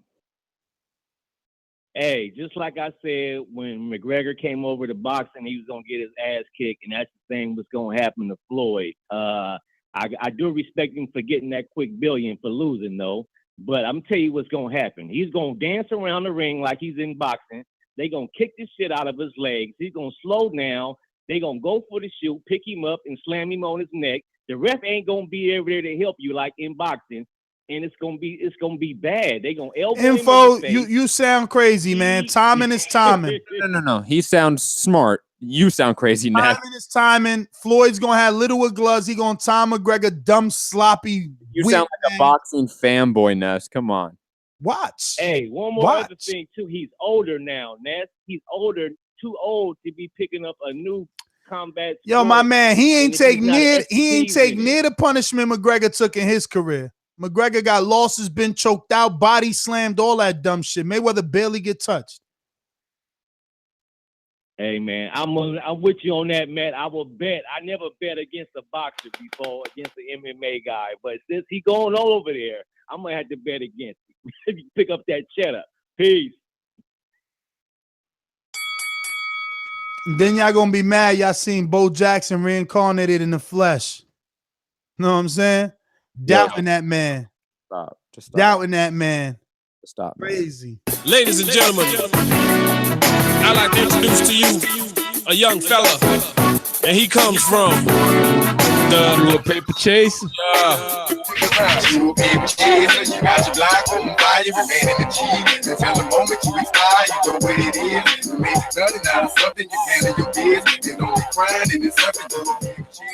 And no, what up? Been a minute, Annie. What's good, man? And no, man. Yeah. And no, tell Matt Mayweather coming through and he gonna crush the buildings. Stop, man. Come on. Man, see, man, you know I'm a Mayweather fan, bro, but what y'all seriously think gonna happen when Mayweather punch McGregor in the face with them little bit of gloves on? If you don't know McGregor, oh man, that's Mayweather hands, man. He already have hand trouble with the 8-ounce gloves on. So what you think gonna happen with that little bitty MMA gloves? Yo, that accuracy, accuracy is gonna detonate on McGregor's face. He just ducks the jab and goes for a takedown. It's not that hard. I'm talking about after it detonate. I'm talking about after that. After it detonate on his face, then what? He gonna be a one-handed fighter, man. You crazy, bro. He gonna knock McGregor out, man. He got 4-ounce gloves now. He gonna knock him straight out. That's funny. That's the only way I can see him win. That's the only way I can see him win. Yo, McGregor ain't never get hit as clean as he got hit when he did with Mayweather. He couldn't even believe it. And he still didn't go down once. Yeah. With 10-ounce gloves, how you gonna go down? You do realize that you big up Wilder for not going down at all with Ortiz, but now you're gonna say that, oh, Mayweather was hit so clean that he didn't know where he was at, yet he never went down too. Okay, just gonna move on. So, what size y'all that is in MMA? 4 ounces. You almost be 50. 4 ounces. They might as well give Floyd a doctor's license because he's gonna be a surgeon in the ring. Yo, you might as well give Floyd a doctor's license. He's gonna be a surgeon in the ring the way he cut him up. But you can't defend the takedown, so it doesn't matter. So Yeah, man. Look, man, I want to give a shout out to the little dude from New Orleans. You know what I'm saying? Your reasons, man. You know what I'm saying? He the new champion holding it down for the city. I think it's been like 40 years since we had a champ come out of New Orleans. I just want to send him a shout out. You heard me? But man, how y'all feel about in Dongo after that fight, man? I think he need to hang it up, man. He punched him. And Don gonna need to hang it up. I man, he need to get a trainer and get some confidence under his belt, man. Richard Comey is living in New York City and being trained by Andre Rozier. Got a knockout in his last fight. Is in a vacant. Is in a mandatory now with Robert Easter. You know, change is good, man. Matt needs some change. I'm not moving to New York now. Matt needs some change, bro, because all he knows is moving to New York now. Stop trying to his aggressive cut people off style. See how he's doing it again? We're going out to Skype to a first-time caller. I have no clue how to pronounce it, my friend. Give it to me. What is your name? On Skype. Is it me? It is you. Yeah, Abdi. Abdi. From your hometown, Sheffield. Sheffield, home of Brooke. you know. AJ's here actually as well, trading. Uh-oh. Give me some footage. Nah. I'm at home at the minute. I'm at home. It's actually quite late. It's like 1 a.m. Oh, man. Glad to see you rocking out with us. I was just working away actually, and I listened to the podcast a lot as well, and I just thought to sort of raise 2 quick points really. The first one being the drug situation with Canelo, and I just don't understand. Obviously, for people that are in the business, it makes dollars make sense. But since when did we start not holding fighters accountable? The man cheated, irrespective of how he cheated, and at the end of the day, it's something that's gone in the system, right or wrong. Well, caller, you have to realize that in the last 10 cases of fighters popping for clenbuterol, half the time, literally 5 out of 10 times, they didn't get a suspension at all. No fine. So, I mean, the industry has a precedent for this. I don't know. Well, is it one rule for the top fighters and then, another rule for other fighters? I don't know what that situation is there. But I'm thinking if anybody else got caught with it and it wasn't Canelo, it would be a massive situation. Say for example, I don't know, Wilder got caught with it, or any other top class heavyweight or athlete, regardless. And what you've got to remember is this is not a sport. This is like a gladiatorial sort of situation. It's kill or be killed. So when you're taking drugs knowingly or unknowingly, you should be punished regardless, because you could end a man's life. It's not like you're running against Usain Bolt and you cheated. Totally agree, my friend. Is that all you got? No. That's just my first point. And secondly, I do sort of listen to the show a lot as well. And it's the Wilder Joshua situation. And I'm thinking you guys have got a brilliant platform, obviously. But I think you're too sort of hung up on Wilder. Nobody, and I look at it and I think Wilder, there's no getting away from it. The man has unbelievable power. And when it comes to sort of power in the heavyweight sort of guys, by far he's got the best. Because with Joshua, he needs combinations to knock people out.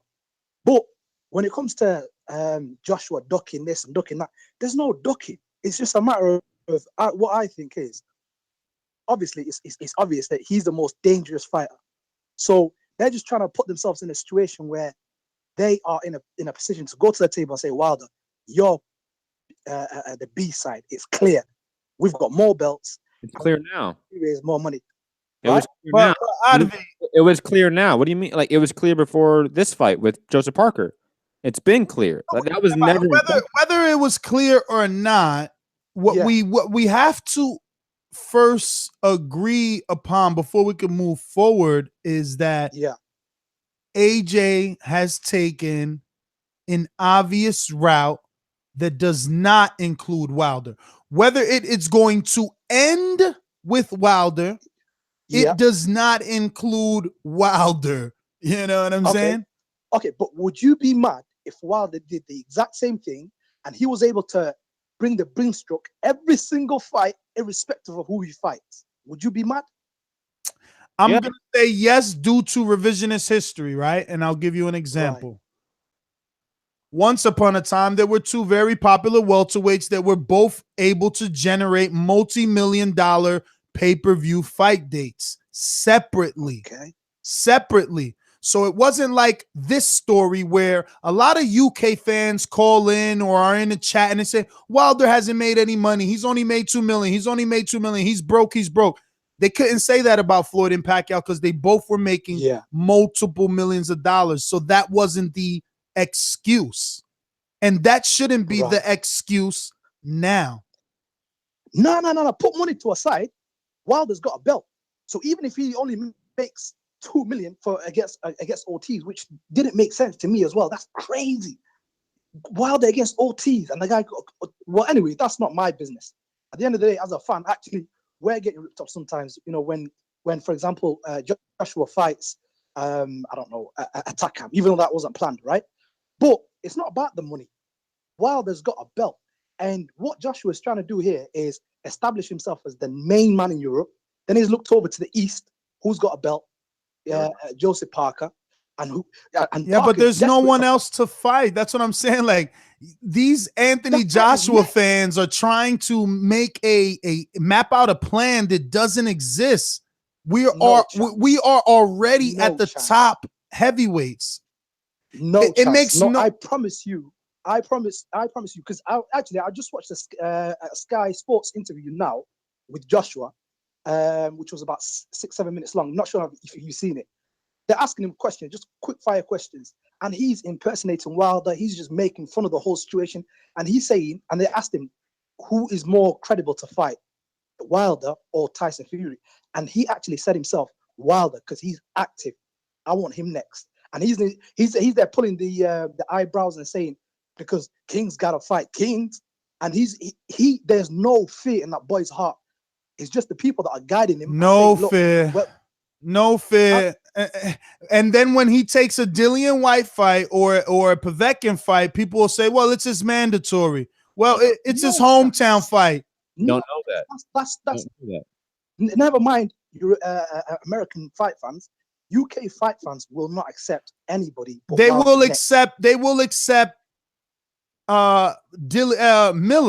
They've already accepted Miller. What's his first name? Jarrell Miller. As soon as Eddie Hearn said Jarrell Miller, the UK public said, yeah, that's what we need. We need an American guy before he fights Wilder to build it up. But listen, I never turned the clock on for you. Yeah. You know you've done more than 3 minutes. I got to go to my next caller. Legendary Boxeador, talk to me, brother. No, thank you, man. Thanks for calling in. Actually, Legendary Boxer, before you go in, I got to give a quick shout out. Super chat love too. I love Muff Diving, and I love Muff Diving. I love that you love Muff Diving because whenever you tell us, you usually come with a super chat and a great statement. This goes out to me, right? The Wilder voice. Wilder ducked Whyte. I believe Wilder AJ fights next, but if they do have one more before AJ versus Wilder, it should be AJ versus Miller in America and Wilder versus Whyte in the UK same night. I mean, that is definitely a. But Ness, for the record, you and I have admitted and agreed on this show that if in writing there's a guarantee of the winners fighting each other, we're okay with that move. Yeah, but I would be okay with it, but I would also still say I told you so. Listen, no, Matt, you can't say If all the dominoes fall and the last domino to fall or try to knock down is Wilder, I was right. Well, then what's your prediction? Are you predicting that AJ? My prediction is Eddie Hearn and Anthony Joshua want to get as many fights as possible before Wilder because Wilder is the threat. It's not a fanboy thing. It's the obvious fucking thing. No, I'm not trying to debate you. I'm trying to narrow down what you are saying. How many fights do you think AJ will have? Like, what's your prediction here? Like, does he have 2 fights, 1 fight after Parker? Like, what do you think? I mean, look, it could be. Because I do agree that I think the fans are demanding this fight more and more. He doesn't fight 3 times a year, okay? And let's be honest, from a business standpoint, no one is sending, social media hate towards AJ. He could still get a November Dillian Whyte hometown fight. Dillian gets this win on versus Lucas Brown now on HBO. That helps the profile of AJ because now it's like, yes, AJ fights a guy that the U.S. public at least knows. And if it's not AJ versus Dillian Whyte, it's Jarrell Miller. And it's, yes, AJ fights a guy that the U.S. public at least knows. And we build this fight more. And it happens in 2019 like a lot of experts have already said. And you're not predicting a actual in writings clause like Kovalev Award, right? You don't think that happens? I mean, I don't think it happens because that's an HBO thing. And Eddie Hearn hasn't brought Joshua to HBO officially. But he did. But I mean, in your hypothetical fantasy land. Yeah, but he hasn't. He hasn't. And what I'll say is more evidence is all the YouTube channels that cover boxing and all the publications that cover boxing yesterday strategically, and I'm saying strategically without us knowing, we all dropped Dominic Brazil coming at Wilder. Dominic Brazil dropped social media attacks coming at Wilder, saying he's the mandatory. I noticed that too. Building the fight. It's a narrative that is being set up before your eyes. Eddie Hearn said how many months ago? Hearn said how many months ago that it would be Brazil? How many months ago? I don't know how many, but it was before the Ortiz fight, obviously. He said, all right, brother, I know what's going on. There's money to be made. You guys can act like weirdos all you want. I know. I would do it. If Matt were my fighter, he won't fight the Wilder of his division until someone put me in the chicken wing and force me to say yes. Especially until metaphorically Suge Knight hung me out the balcony, Vanilla Ice style. Why would you give away your cash cow? This is why Canelo said, yeah, I'm going to fight him. Then fought Khan, then fought Liam Smith, and then probably fought someone else. And then once AJ fights Wilder and it ends in a draw, then AJ will have confidence. Then team AJ will have that but right now there's money to be made. You could do a mandatory. AJ could still be hated. If Canelo could be hated, AJ could be hated. Why? Because AJ technically is bigger. Canelo is Latino with a ceiling due to the fact that he doesn't speak English. AJ was on some fucking show doing curls with the Spice Girl. And she just stopped in the middle of the show. They zoomed in on her too. And she's like, just hold me. I just want to be held by you. And it makes him look like this big teddy bear. And he's got this great big smile and laugh. AJ is getting bigger and bigger. And he don't need Wilder and he don't need Showtime, obviously. So believe me, you guys want to act like, yeah, he's going to go fight Wilder because he's got a 28-year-old got to prove something to us when he's getting paid $25 million per fight. What the fuck he got to prove to us? He could take every one of your stupid YouTube comments and wipe his ass with it while he's doing pad work on a fucking huge skyscraper with a ring on top of it. No one's doing what AJ's doing. It was a helicopter pad. They set up a ring for him in Dubai. Name another dude doing that. No, I'll tell you who. Floyd. Floyd gets extravagant shit done like that. That was totally a Wilderism right there. I messed up that word. That was real. I wasn't going to mention it. I said, well, I don't even know what I said, but I meant to say extravagant. You said extravagant. Let me go out to the captain of the AJ Protector, see if he loves me today. Alexander Bully. Actually, it's not your go, Alexander. It's Legendary Boxers. I'm sorry, Legendary Boxers. Jeez, I've never fucking heard two people talking total fucking nonsense for so long and make no fucking sense. Like, you guys should be talking about Brown versus White, which is a fucking piece of shit fight being put on HBO for some reason. Top 10 heavyweights. Top 10 heavyweights. And we mentioned it for 2 minutes. Top 10 heavyweights. We mentioned it for 2 minutes. Relax. We mentioned it for 2 minutes. What did you ask me? I didn't hear you because I was. I said, do you know Lucas Brown's last opponent's record by any chance? Who he fought before White? Well, his second to last opponent was still Ruslan Chavages, right? Last opponent. Fuck second to last. No, I don't care about his last opponent. Sometimes it's hard to get a fight, especially coming off of a fucking PD scandal.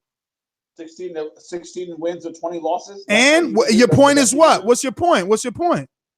It's called a tune-up. You never heard of him? 2 fights before that, he fought a 16 losses, 16 wins, 18 loss guy. Okay, but what was the one before that one? What was the one before? Promote now, really? Top 10 heavyweight, any way you look at it, buddy. Legend. Only in England because England is full of fucking bum ass heavyweights. So let's not promote this fight. You're full of hate in your blood. All you got is hate in your blood. These guys can't even last 12 rounds. I mean, these guys, like, White gets tired after 4 rounds, and Brown is on fucking PEDs. Like, what's so big deal about this fight? Really, what is the big deal? You are airtime. So okay, so who should Dillian Whyte versus Washington were way better? Who should Dillian Whyte be fighting? Who should Dillian Whyte be fighting? Who should he be fighting? He should be fighting Brazil. He should be fighting Mansour. He should be fighting Ortiz. Why the fuck would we fight Brown? Like, who the fuck is Brown? So Brazil just came out of his fucking house yesterday, literally. Yesterday, since the fucking Wilder Joshua loss, and now all of a sudden he should be fighting Brazil. Man, get the fuck out of here. Come on, dog. Be Brazil's fair. been calling out White for like 6-7 months. Be fair, bro. Be fair. Since Brazil's been when? calling out White for like a year. Ness, where have you been? And he fought He fought Uzu how long ago, bro? It was last year. Exactly. Yeah, what month? He called White after that. He's been calling him out. But anyway, what do you guys think about Crawford being treated like a stepchild in Top Rank? What do you guys think about that? I mean, who's to say he's being treated like a stepchild? I just told you. And Lainez gets the fucking Loma gets the great primetime fucking May date, and he gets thrown off to the fucking streaming app. Who the fuck's gonna want to watch the fight on the stream and shit? Well, maybe because they think he's more of a star, he's actually gonna get conversions and make people download the app. Seems like they're just putting him on the, just like Loma was sitting front row with Bob and fucking Crawford was to the side by himself. Like, you can just please. There's plenty of pictures with Crawford and Bob Arum all over town, bro. Stop that bullshit narrative. Loma was in the front row right next to Grandpa Bob, and Crawford was to the side sitting alone. So you're saying you don't see Bob Arum and Bud Crawford at any basketball games? Who the hell is whispering? Was he at the MSG with Bob Arum? I don't think so. I don't remember seeing that. Avid, put your mic on mute, buddy. Well, there you go. You lost your time. You're almost done with your corny. Also, what do you guys think about Mikey's ratings and stuff? Any opinions on that? I mean, 618K, man. I don't know. Was there another? Oh, there was also another fight. Valdez was on that night, bro. Let's not forget. Just a few months ago, or maybe last year, Loma versus Mariaga did 700,000 on ESPN, which is in 60 million more homes. So let's keep everything in perspective, you know? Yeah, but his ratings also improved. He just did 1.1 ESPN. Yeah, but that was because of Rigo's name. 1.7. Probably more famous than Loma. Okay, but Oscar Valdez ratings improved as well. People are getting used to boxing being on ESPN again. That's all it is, brother. Familiarity. I like the Oscar Valdez fight, but I think if they move up, I think Tam stops both of them. All right, I'm giving you more time because you're a little troll face. You should change your name to Legendary Troll. 2 points. 2 points Matt has for you. Yes, 2 points. I love that you want to talk. Am I missing R2D2 over here? A little bit. Oh, okay, I'm sorry about that. 2 points. I think it's hilarious that you called in to bitch about us giving 2 minutes of time to two top 10 heavyweights fighting, and you gave it more time than us, thus defeating your argument. 2, when asked about who said that Terence Crawford is the redheaded stepchild of Top Rank, you replied, I said that. Fucking hilarious. Kudos to you. Go next caller. Well, first we'll go to our super chat. Shout out to Eric Cruz, TBV's WBC champion, who will be defending his WBC belt. Is he WBC champion? Who? He is, right? Cruz is WBC, or is it Jose? Yes, he is. Cruz is WBC. No, Cruz is ring. Oh, no, you're right. Yes. Cruz is our ring champion, will be putting his ring lineal title on the line versus Jose, who is the only man to systematically beat Casual Fan 2 times in a row. Wait a minute. Systematically? What do you mean? They're going to be doing... Systematically? They're gonna be doing a unification. Yo, this is for promotional purposes, man. Damn, your ego's so bruised. So, and he's eating mouth full. He has to talk, right? He had to say something. Yo, you're not even on this card, right? You never confirmed your fight, so you're not on this one, right? Because I think it's closed. I didn't see that on the. Is that fight even on the fight card, Jose? I mean, Matt. I know we can't look alike because we're both brown, but no, we're not the same person. I put the fight.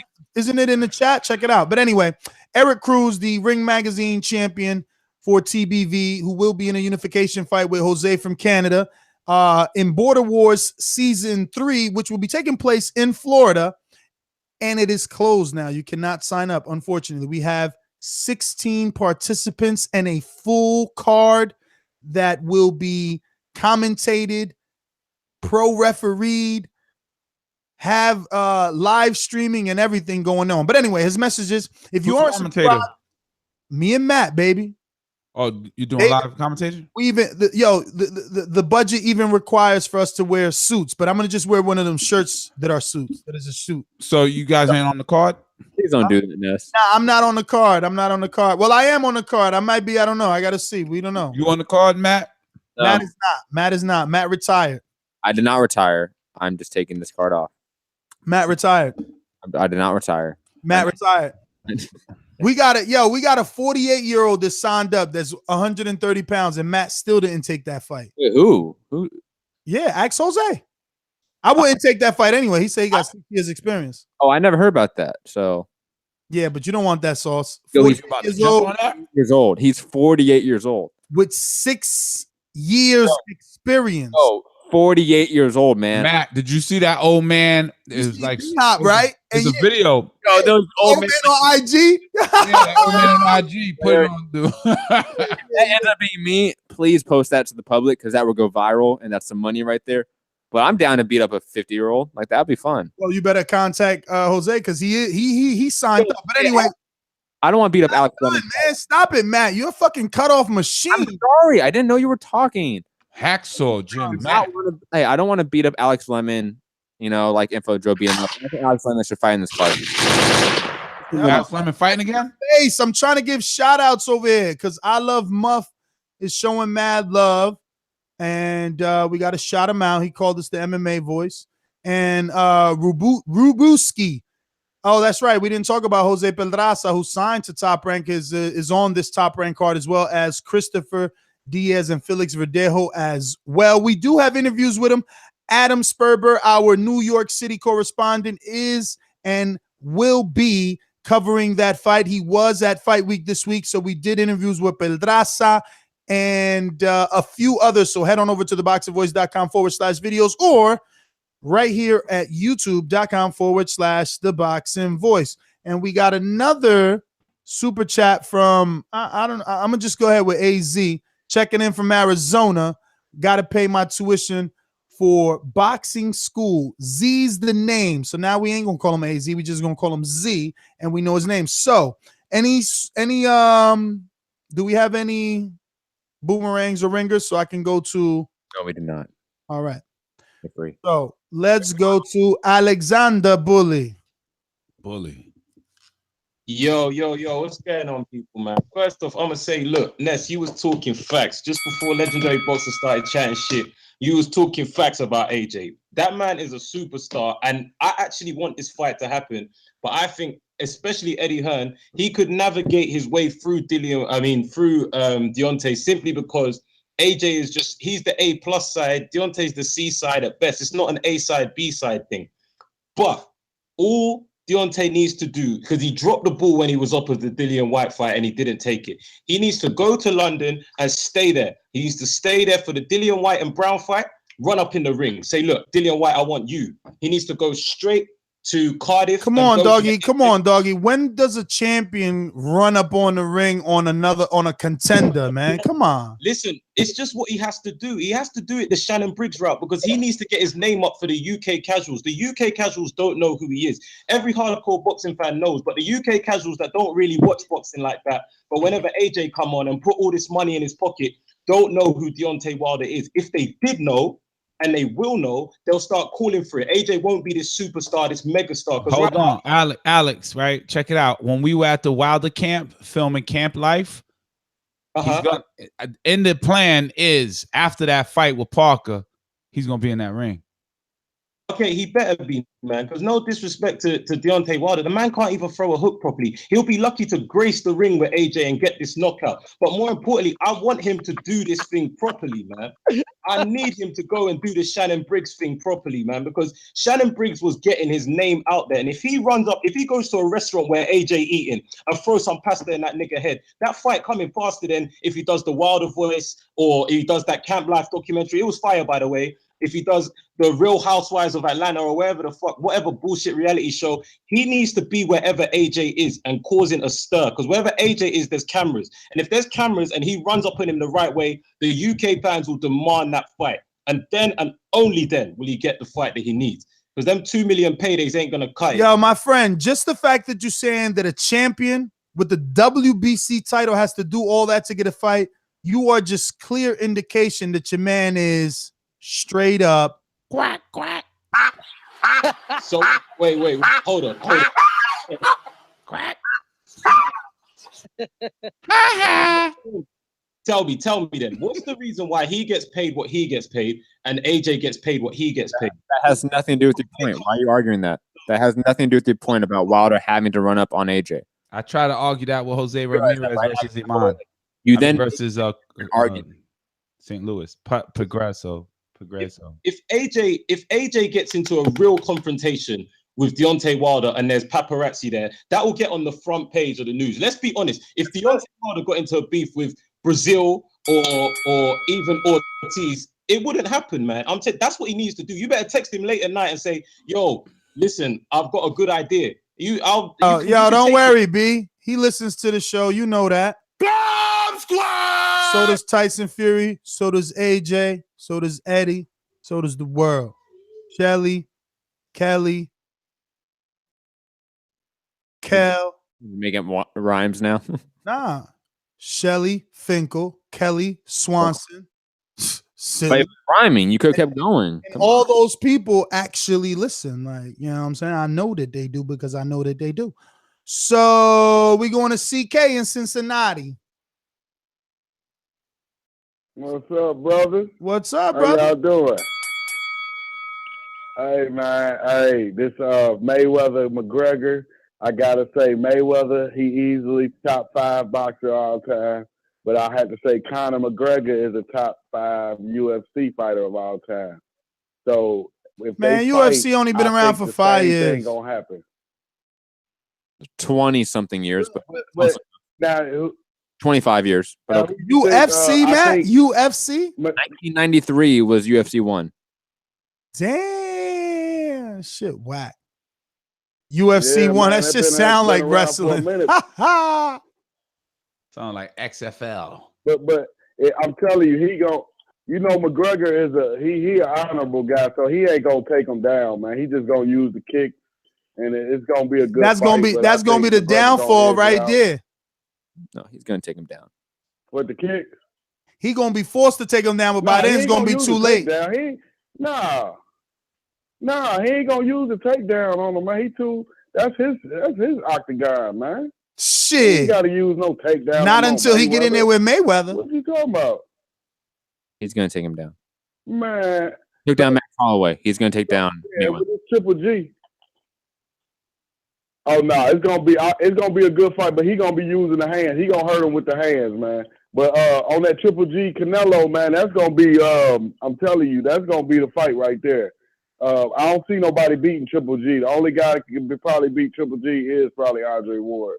But I think Canelo juicing up because he know, man, that wherever Kazakhstan where he's from, that dude hard as hell to beat. He one of the best fighters in the game right now, Triple G. So you gotta put your money on Triple G, Deontay Wilder and Anthony Joshua. That's 50-50. That's like Tyson and Holyfield undefeated fighting in 1990. That's what we get if we get Wilder Joshua. You agree with that?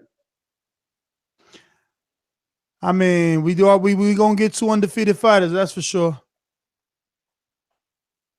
I mean, but you think it's like Ali Frazier, man. You don't get too big to this, man.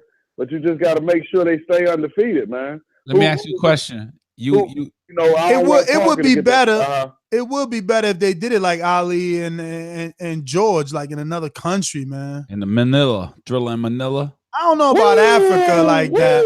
Wakanda, Manila's Philippines. I mean, they could go back to Africa right now. Wakanda's hot right now. They might could sell it crazy right now. Yep, you're right. Yep, and that'll be more like a Wilder homeland. Nah, they both. Come on, man. Motherfucking AJ's Right, Nigerian, right. B. You wildin'. Ooh, okay. I thought he was Jamaican. Damn. Nah, he Nigerian. He got a big ass Africa map on his arm. He might be BCB and shit, Brick City Brim. I never know. You never know. AJ gangbanging in the UK. Oh shit. Don't know what that is, but okay. All right, whatever. Let me go to Monsterpiece. So, almost like it would be a decision. You ordering slice, Monster? What are you doing, Monsterpiece? That's it. He's not even at the phone. Come on. Motra. We're going to 754-204. 754-204. First time caller.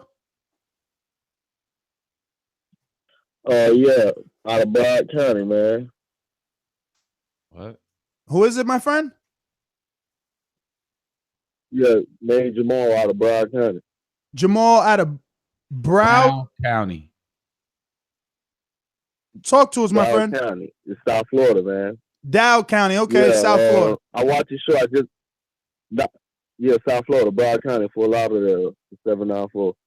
But I watch your show. I just got on your show because I got into boxing. You know, Wilder got me into boxing. I'm more of an MMA guy. I'm a hood dude, but I like MMA.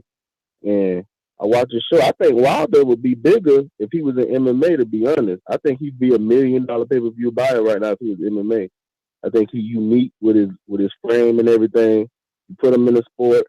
He got that power. I think he can knock anybody out. I think he'd be bigger in MMA. I'm not into MMA like that, but what you think about Canelo on that clenbuterol and the beef he's eating by choice? You think he chose the polluted beef, or you think that he innocently ate the beef? I definitely think it's possible he could have ate the beef, just ate it because it doesn't happen. You know, you start a real strict MMA. It doesn't happen 6-7 times. It's real possible, but I don't know. You know, he got a lot of money. It's steroids. You can easily, anybody could tell any story. So with all that money, I don't know. It's possible. I wanted to bring up one more point to ask y'all because I'm getting into this boxing, man. I wanted to ask y'all think Jamal Charlo, y'all think he the best lightweight? Y'all think he the best 160 in the world? I mean, you saw Dan Jacobs, right?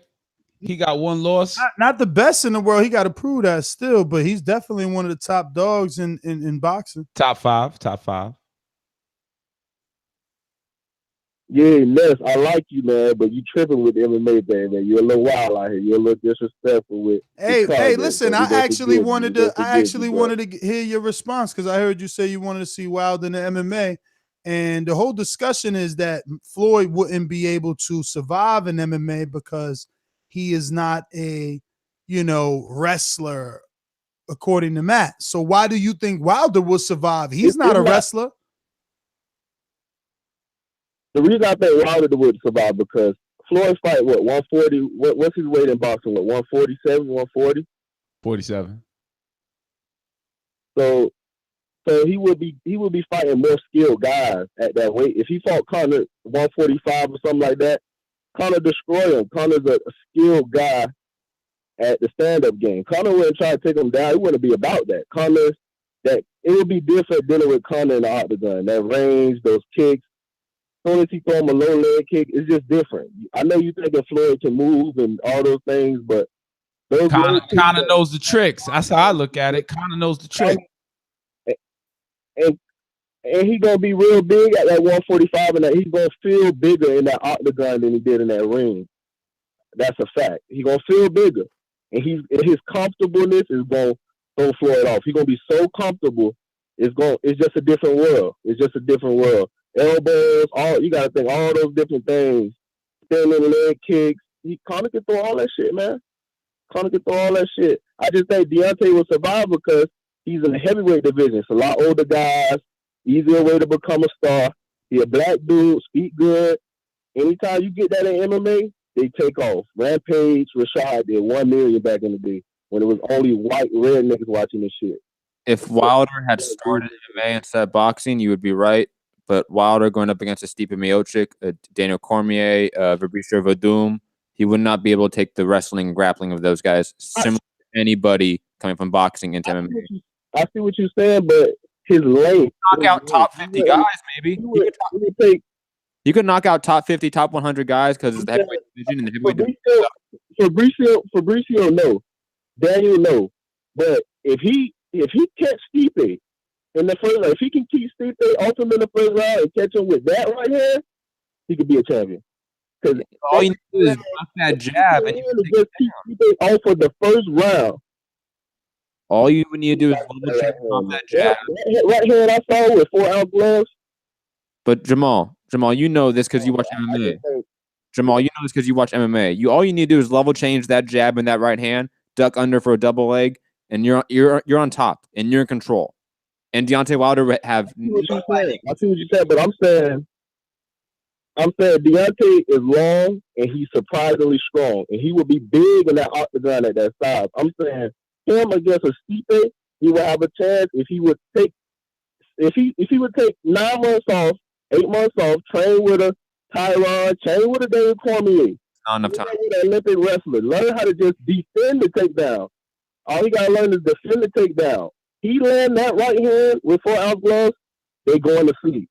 Jamal, do you think anyone off of 8 months of boxing training can fight Keith Thurman, can fight Terence Crawford, can fight Anthony Joshua, can fight these guys? No, like 8 months of training is too little. You need a couple years of grappling training to have any sort of success at the top of either the featherweight division MMA or the lightweight division MMA, which is where Mayweather would be fighting. Those are some of the deepest and most talent-filled divisions in MMA, and they have some of the most wrestlers in MMA in those two divisions. It's just a bad idea. It just is. Fight a CM Punk if you want, make some money. I don't care about that. Whatever. But an actual legitimate top 10, top 15, top 20 guy in those two divisions, it doesn't happen. He doesn't win. All righty then. Let's go out to Jay, Hardcore Boxing. What up in DC? Hey, what's up there, fella? I'm going to be truthfully honest, man. I've been listening to y'all for 2 weeks now. I ain't really never knew this shit was going on the videos and shit. But man, I ain't know y'all motherfuckers exist actually. Motherfuckers like me. I love. So how you found us? So, I mean, he's telling you his story. Stop rushing it. Go ahead. You were saying you ain't know that people like you existed. Like us. Oh no, I didn't, man. I mean, I be sending in writings and shit to Fight Hype and all that other shit, and they be publishing shit. But I'm talking about that hardcore motherfuckers that know about boxing. You can't find that too much anymore. But damn, I found this shit here. I've been listening to y'all motherfuckers. Ness, you hardcore as a motherfucker. I like that because you don't take nobody's shit. But I mean, truthfully, man, I'm gonna tell you with that Wilder shit. Joshua ain't gonna fight Wilder no time soon. He gonna fight Jamil Miller, and he gonna fight Fury. He gonna grab them dollars first, and then he gonna fight Wilder. Because I mean, the bottom line is that this is a prize fight. So he gonna take all the biggest prizes before he gonna take the biggest risk. He prizing up. Wilder got that equalizer, and eventually you gonna catch a nigga within 12 rounds with that punch. Now it's the point whoever lands the hardest, that's who's gonna go down once he's landed. That's just the bottom line with them two big motherfuckers, man. And that's just how it's gonna be. Go ahead. Joshua is not gonna take that fight until he grabs some more dollars. Right. You still didn't mention how you found us, though. You just said you didn't know we existed. Plus, you ain't labeled Matt. You know, you said Nestor hardcore, but you ain't say what Matt is. Oh, I like Matt, so they yin and yang though. They gotta have each other. So he's softcore and Matt softcore. Ness and shit. Nah, I ain't gonna just look at you starting shit, man. Nah, but how did you come across us though? Was it a topic or what was it? Huh? How did you come across us? Was it topic driven? Like what was it that how you? No, he's asking how did you find the show? Yeah, was it a topic you looked up or was it? I heard you. Yeah, it was pretty much just looking up boxing shit, man. So I try to find boxing stuff all through, and I finally found y'all niggas, man. I'm sorry if I call everybody niggas. So I found y'all, man, and I like this shit. I'm gonna be rolling with y'all, man. That's the bottom line. All right, make sure you subscribe. Well, now, Jay. Hey, Ness, I don't agree with you with that top rank shit, though. What top rank? I believe that Bud need to leave him, man.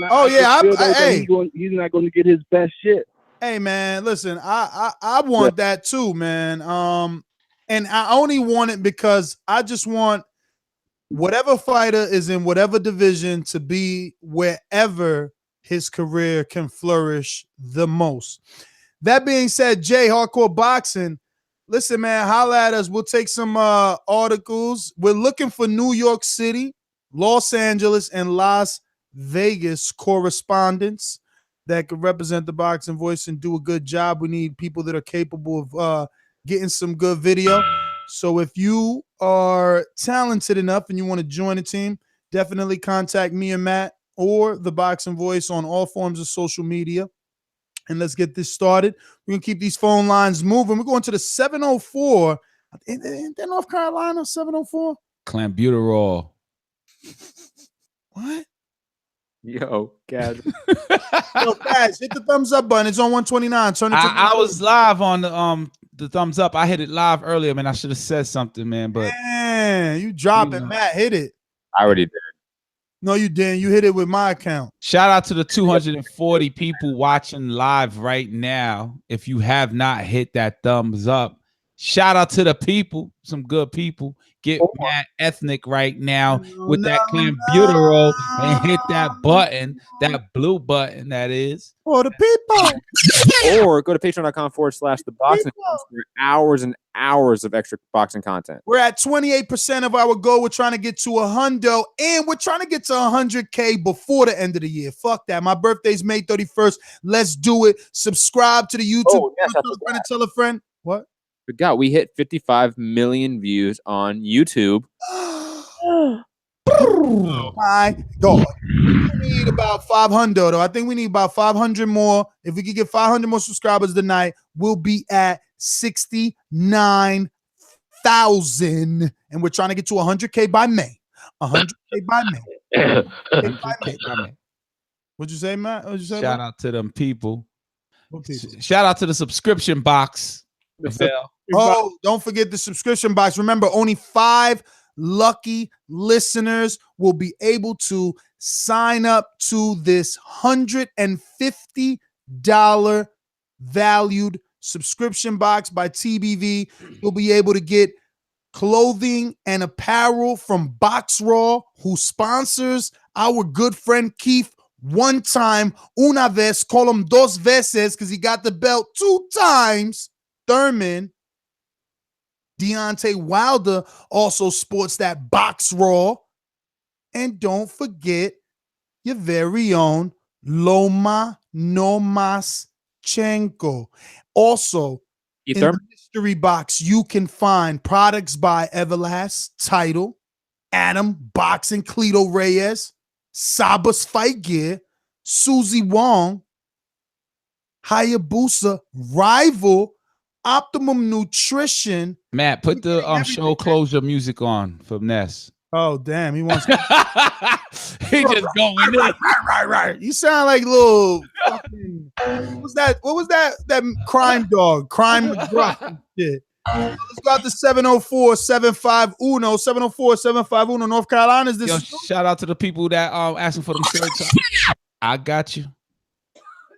Do we have any? This is your first time callers. This North Carolina 704-751. 704-751. You're up. You're up. You're up. Yo, what's good? This is Sean from North Carolina. What's up, Sean? What up? Yo, what's good, y'all? Yeah, I wanted to talk about Floyd Mayweather going into MMA as a martial artist for 14 years. And also, shout out to my fam up top in BK. But anyways, as far as Floyd Mayweather is concerned, forgive me, y'all don't know your names that well, but I'm going to go ahead and tell you. You are fucking crazy if you think that Floyd Mayweather is either going to whip CM Punk's ass in MMA. Thank you. He might learn wrestling from Tyrone Woodley. He might learn, and wrestling does stifle jiu-jitsu and stuff like that. And boxing was my base. But one thing I will say, whenever I got into Taekwondo and other martial arts, I realized that you could not tighten up your hook like you could in basically boxing or whatever. You had to widen up your hook or whatever in order to like make room for spinning, for basically a spinning heel kick. You know what I'm saying? And one thing about Floyd, if you're going to get into martial arts, one thing about us boxers, we wrap our hands and stuff like that. But see, when you get into the traditional martial arts, you in there with real legit motherfuckers, I'm going to go ahead and tell you right now, you have to condition your limbs. You have to fucking hit fucking, take fucking, I used to have to take fucking sticks in class, extremely sticks. And fucking basically condition my limbs and everything. Yeah, I just want you to know that's our resident MMA guy. He's basically Sean, thank you so much for speaking. your butt right now. That's a virtual butt kissing. What was that soundbite? But that's the second MMA caller, actually. Yeah, and remember the hundreds of boxing callers that said McGregor would not win. It's the same story backwards. And McGregor didn't win. So the boxing McGregor is not. MMA fans will be proven right in this matchup. McGregor is not Mayweather. McGregor is not Mayweather. I'm siding with the caller. I'm siding. Yes, you don't know anything about Brazilian Jiu-Jitsu. Please stop. Sean, continue your call, please. I'm gonna side with the universal athlete versus the guy that only could do one thing. We don't know if he's universal though. You mean if he's universal? You say that you're siding with the universal athlete, yet you're picking the boxer over the MMA fighter. If you do not realize how that does not sound ridiculous, because I'm not saying the word. I'm not saying I'm picking the hilarious, Ness. Excuse me. Hilarious. I'm not saying that I'm picking the mixed combat fighter. That universal athlete, and you're picking the guy that's using one discipline of fighting. I'm picking the guy that's using multiple disciplines of fighting in an MMA fight. You don't get it. For some reason, in your ridiculous world, the word athlete means only about fighting when it doesn't. An athlete could be a boxer, like it could be a football player, like it could be a basketball player, like it could be a baseball player. I don't know. Maybe you need to pick Webster's dictionary to get the true definition, weirdo. Yes. Can you name more than one person than Bo Jackson that's competed in two sports? Michael Jordan. Michael Jordan did not compete in baseball on the highest level. Stop that. He competed in a hater. You're in the minor league and had you named one more and you got mad. Average. Come on, man. One and you got mad. No, because that's not true. Deion Sanders. Big Baby Miller. Not at the highest level. Big Baby Miller. The highest level. Okay, Chris Algieri. Chris Algieri. Michael Jackson. He did not. Not Michael Jackson. Michael Jordan. He did not compete at baseball. Bo Jackson? Did we say Bo Jackson? Chris Algieri was a champion in both kickboxing and boxing. He was never an elite high level kickboxer. He never won a kickboxing Grand Prix. Champion in kickboxing. I had an interview with him. Okay. Do you know anything about kickboxing? Do you know how many promoters and how many different belts there are? Here comes the Encyclopedia Matt now. He knows everything about everything. You don't know, Ness. It's cool if you don't know. Then admit that you don't know, fall back, and let people that do know, and, educate the listeners. Beat McGregor again, and you're going to be so mad. You won't. We're going to have you on suicide watch. Again, I will bet my whole year's salary that he does not win against McGregor. You need to get on clambuterol. Clambuterol. Exactly. Cut the muffin you got at the bottom. Yo, come on. That even makes sense. Going back to Sean. Nah, it's the truth. Finish your call. You got a muffin top down there. Get some I got the muffin top, bro. You've gained 30 pounds since Border Wars. You need to get the clambuterol and gain 30 pounds since Border Wars. Get on the treadmill, brother. Oh man, we need to Sean get MMA. body tested for this. Sean MMA, we going back to you because we got this guy. He's off his rocker today. Hit the gym, Ness. Hey, no doubt. You want me to hit the gym, and you're the one scared to take a fight. You ain't taking a fight either. You don't even want to take a 48-year-old. Like, yo, man, thank you so much for not fighting because now I don't have to fight either. We can just announce it. We can do that shit. It'd be cool. You call me. It's cool. Like, it's cool. Yo, but I'm 38. You 22 ducking at work. You don't want no smoke. Yo, I can't afford a gym. Come on, man. Lies. Yo, I can't even afford this work. You know that. I'm getting a third job. I'm getting a third job, Ness. You know that, but you can keep continue. Why? Yo, hey, Enrique. Yo, he can't afford a gym, but as soon as he heard the opponent was 48 and 130, he was like, yo, I ain't know about that. I ain't know about that fight. Know that. All of a sudden, he ain't need a gym for that. He was about to take it back to Joe's backyard. I was gonna say you could drive over to Joe's like Rocky Balboa did. You know. Sean, continue your call, please. What up, Sean? It was good, yo. All right. Sorry about What's up, yo? Wrap it up, Sean. No, it's all good. But no doubt. Well, let me ask y'all this, and Ness, I got great respect for you. You know what I'm saying? I know you're a big boxing fan. When I started off in boxing, I felt like martial artists didn't give a fuck who he was or whatever. I believe I could beat that ass. But then when I got in martial arts, I'm like, oh shit, yo, it's done fucking changed the playing field. You know what I'm saying? So one thing I would ask you is this. Now, Mayweather has brittle hands. Everybody knows that. He has to have fights Rumor. in order to get those legal injections. Rumor. That's a rumor? Or is that a fact? I mean, I think it's a rumor, he does right? have brittle hands, but I think it's a rumor, right? Because I just want to say that those rumors and alleged what is it now? The shots that he was taking in his hand and all these hand problems, that was like 10 years ago. After that, he's been able to have multiple careers and not hear anything. We have heard nothing of broken hands or fingers or nothing. In the last 10 years, I haven't heard anything. Well, he could just be getting injections without the TU exemption. He doesn't need one. But even the injections, we haven't heard that rumor in forever. He did get injections. No, he got an IV. Sorry, he got an IV. That was a TUE exemption that he got from the Athletic Commission. I forget about the injections. I need to look that up more. I don't know, man. That brittle hand story was so long ago, and since then, look at what he's been able to do, and we haven't seen his hand hurt in the ring. We seen Gary Russell suffer hand injuries live in a fight, and we see that. But we've never seen that with Floyd. It's just everybody who assumes he has brittle hands says it. That's it. That won't matter in an MMA fight. Him having no wrestling and no grappling experience at all will be the factor. Yo, you can't train talent. It's Yes, God given. No, you God given. You can train skill though. Skill is something that you developed over time, over years and years of practice. It's God given. Zero grappling skill. Zero. There's only one Michael Jordan. Hey, wrestling with the Big Show in WWE. One Dr. King. Come on, Ness. There's only one Malcolm X, and there's only one Floyd Mayweather Jr. I have no idea what any of that means when it comes to an MMA fight. That means nothing. That means nothing. And he is a great boxer. He's one of the greatest of all time. He's not a great MMA fighter. You know why? I'm gonna let you go, man. This guy's on troll. He's on troll 10 over here. We're gonna go You're the one trolling. This is the sad part. You're the one saying I'm trolling when I'm saying fact. When I'm bringing up evidence. When I'm bringing up actual logical arguments, and you brought up nothing. Zero. You're just saying, oh, but he's a world-class athlete. Facts. That's nothing. There's thousands of world-class athletes that don't make it in MMA. You know why? Because grappling is really fucking hard. So is boxing. So Floyd will make it at anything. No, he will not. He made it in the strip club business, did he not, Enrique? I'm not sure. We didn't visit. It's been a year. What do you mean?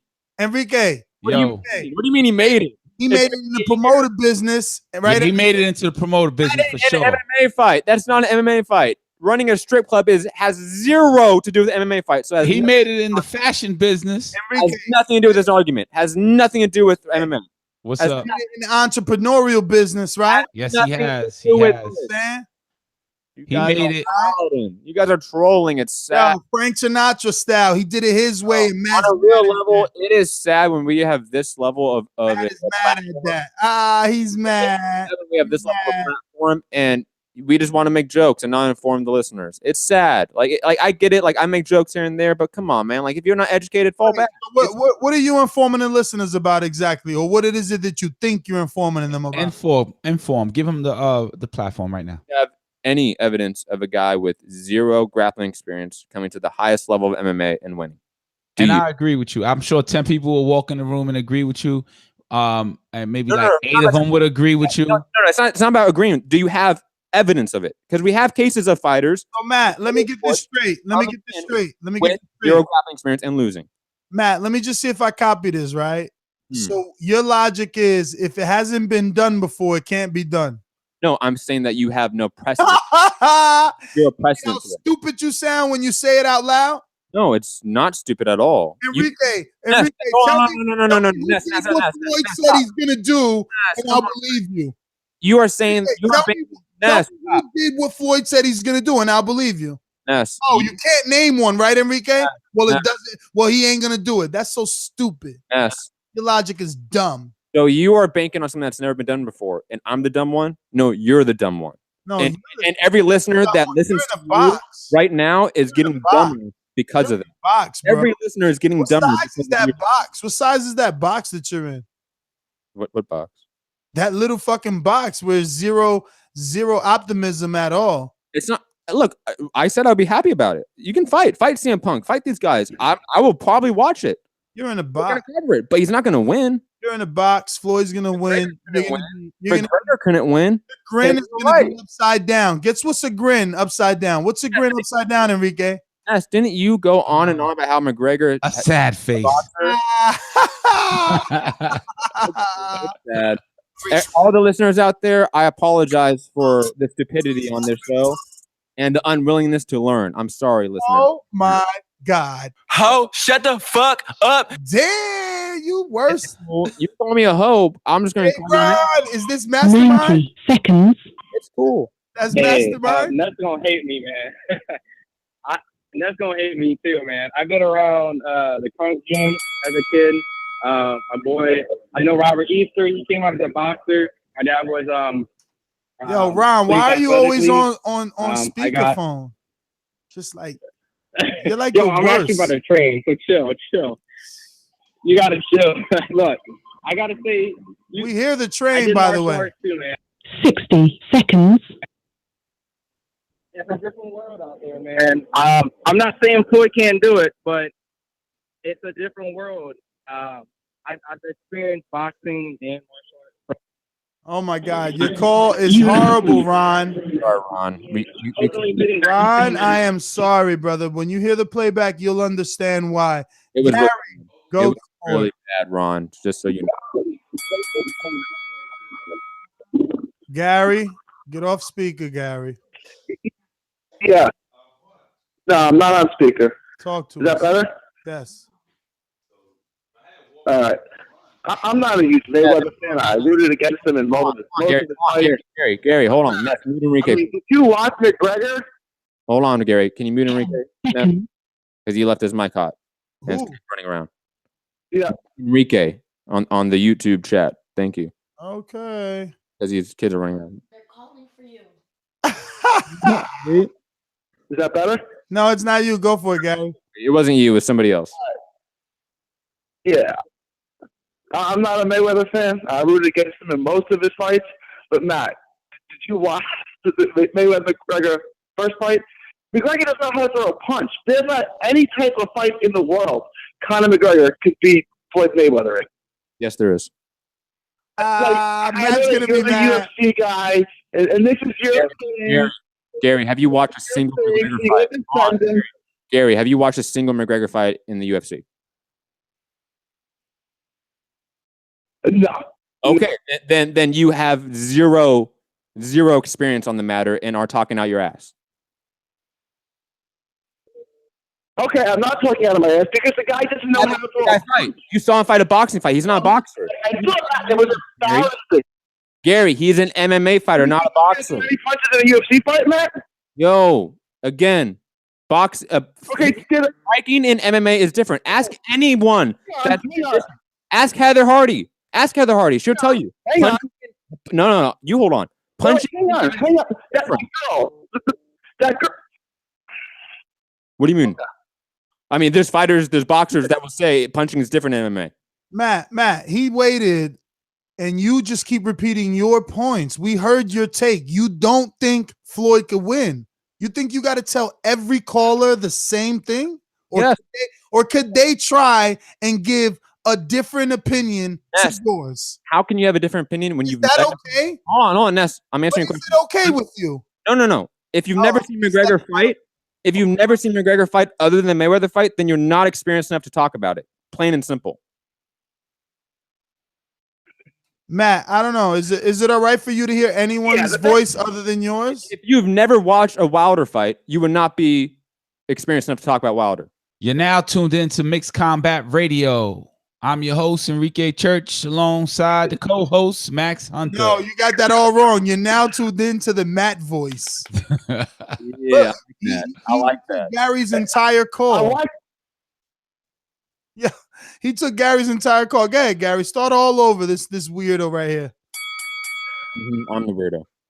I watched the McGregor.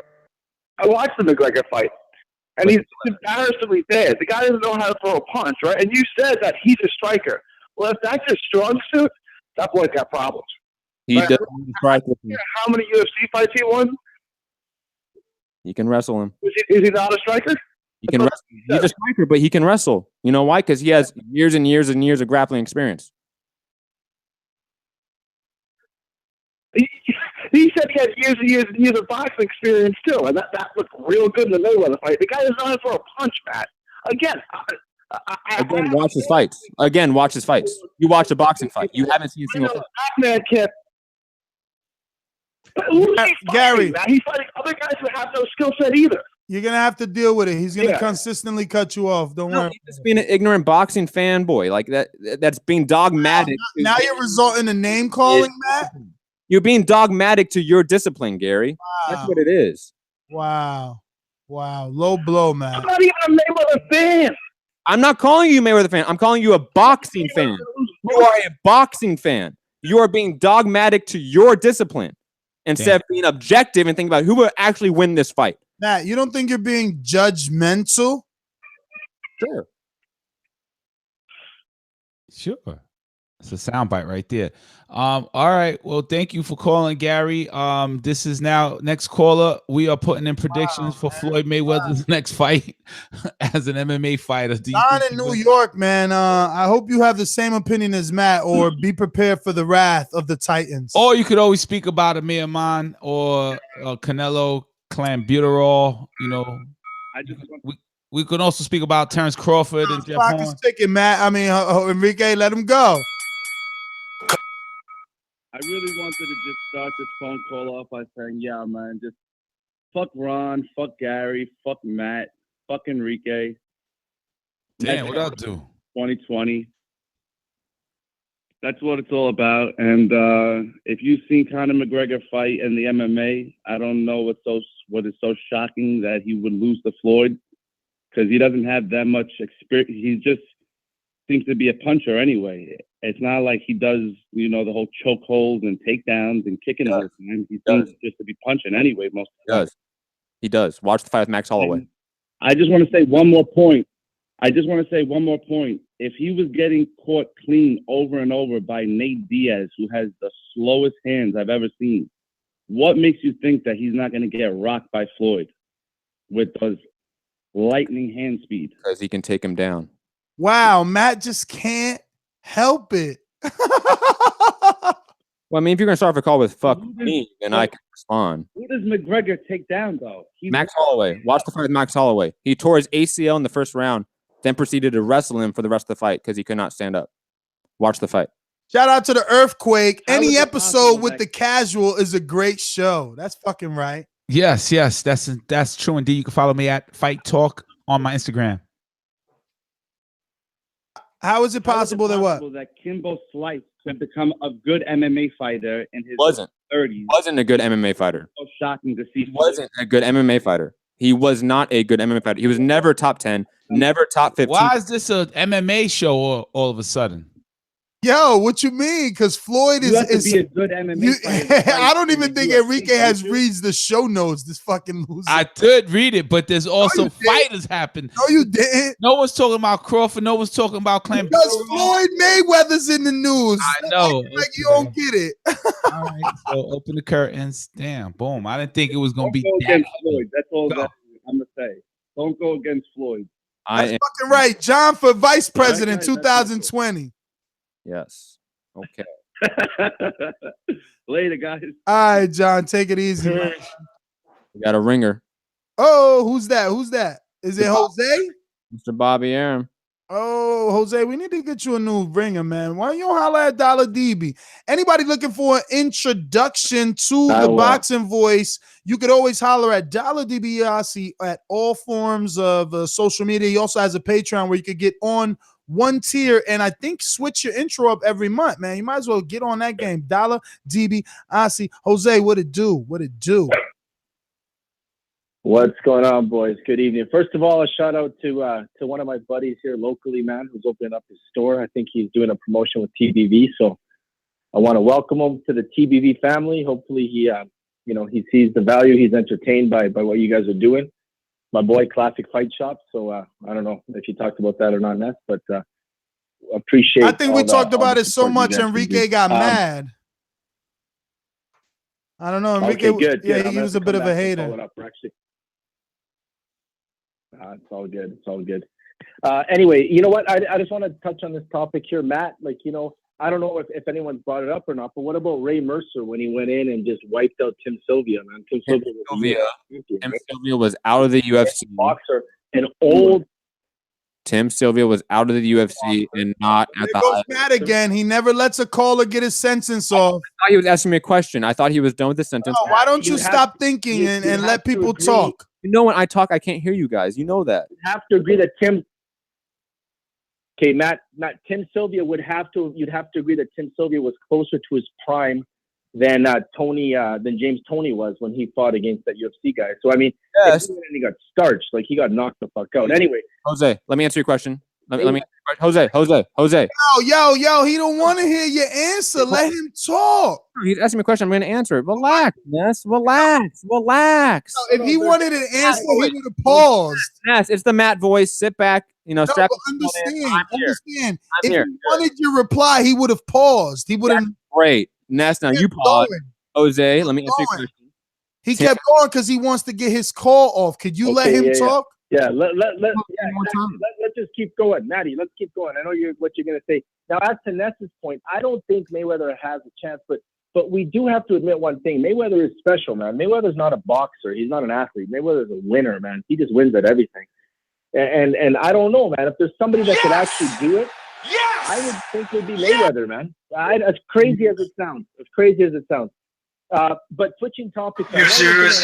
You're serious? Canelo thing and the whole tainted meat, like you guys, maybe not Matt, but I know Enrique and Ness, and there's a lot of listeners that come from different backgrounds. You guys know that in Latin American countries, we're not talking like third world countries here, guys. Like we're talking, these countries are developed now. There's a lot of people with money, and there's a lot of people that have wealth there. You mean to tell me what country we talking Canelo about? Has access to the best of the best? Talking about Mexico, man. Mexico's a very, like the wealthy in Mexico, man, they live like very, very, very high lives, guys. Let's not think that, the wealthy people in Mexico are going to Walmart to pick up their groceries like everybody else does, right? Like these are people that have special circumstances and they have everything they want accessible to them. And the fact that Canelo would have, tainted meat, to me doesn't make sense. It just doesn't. Somebody with his superpower, with his reach in that country, he's eating the best of the best, and for him to have gotten caught, I think it does taint his legacy, man. Unfortunately, I don't think there's any way in hell the fight can be canceled because it is a big fight. We can't just cancel it. There's no way it's going to happen. But we have to all admit that Canelo got caught cheating, man. Plain and simple, he got caught cheating, and you know what?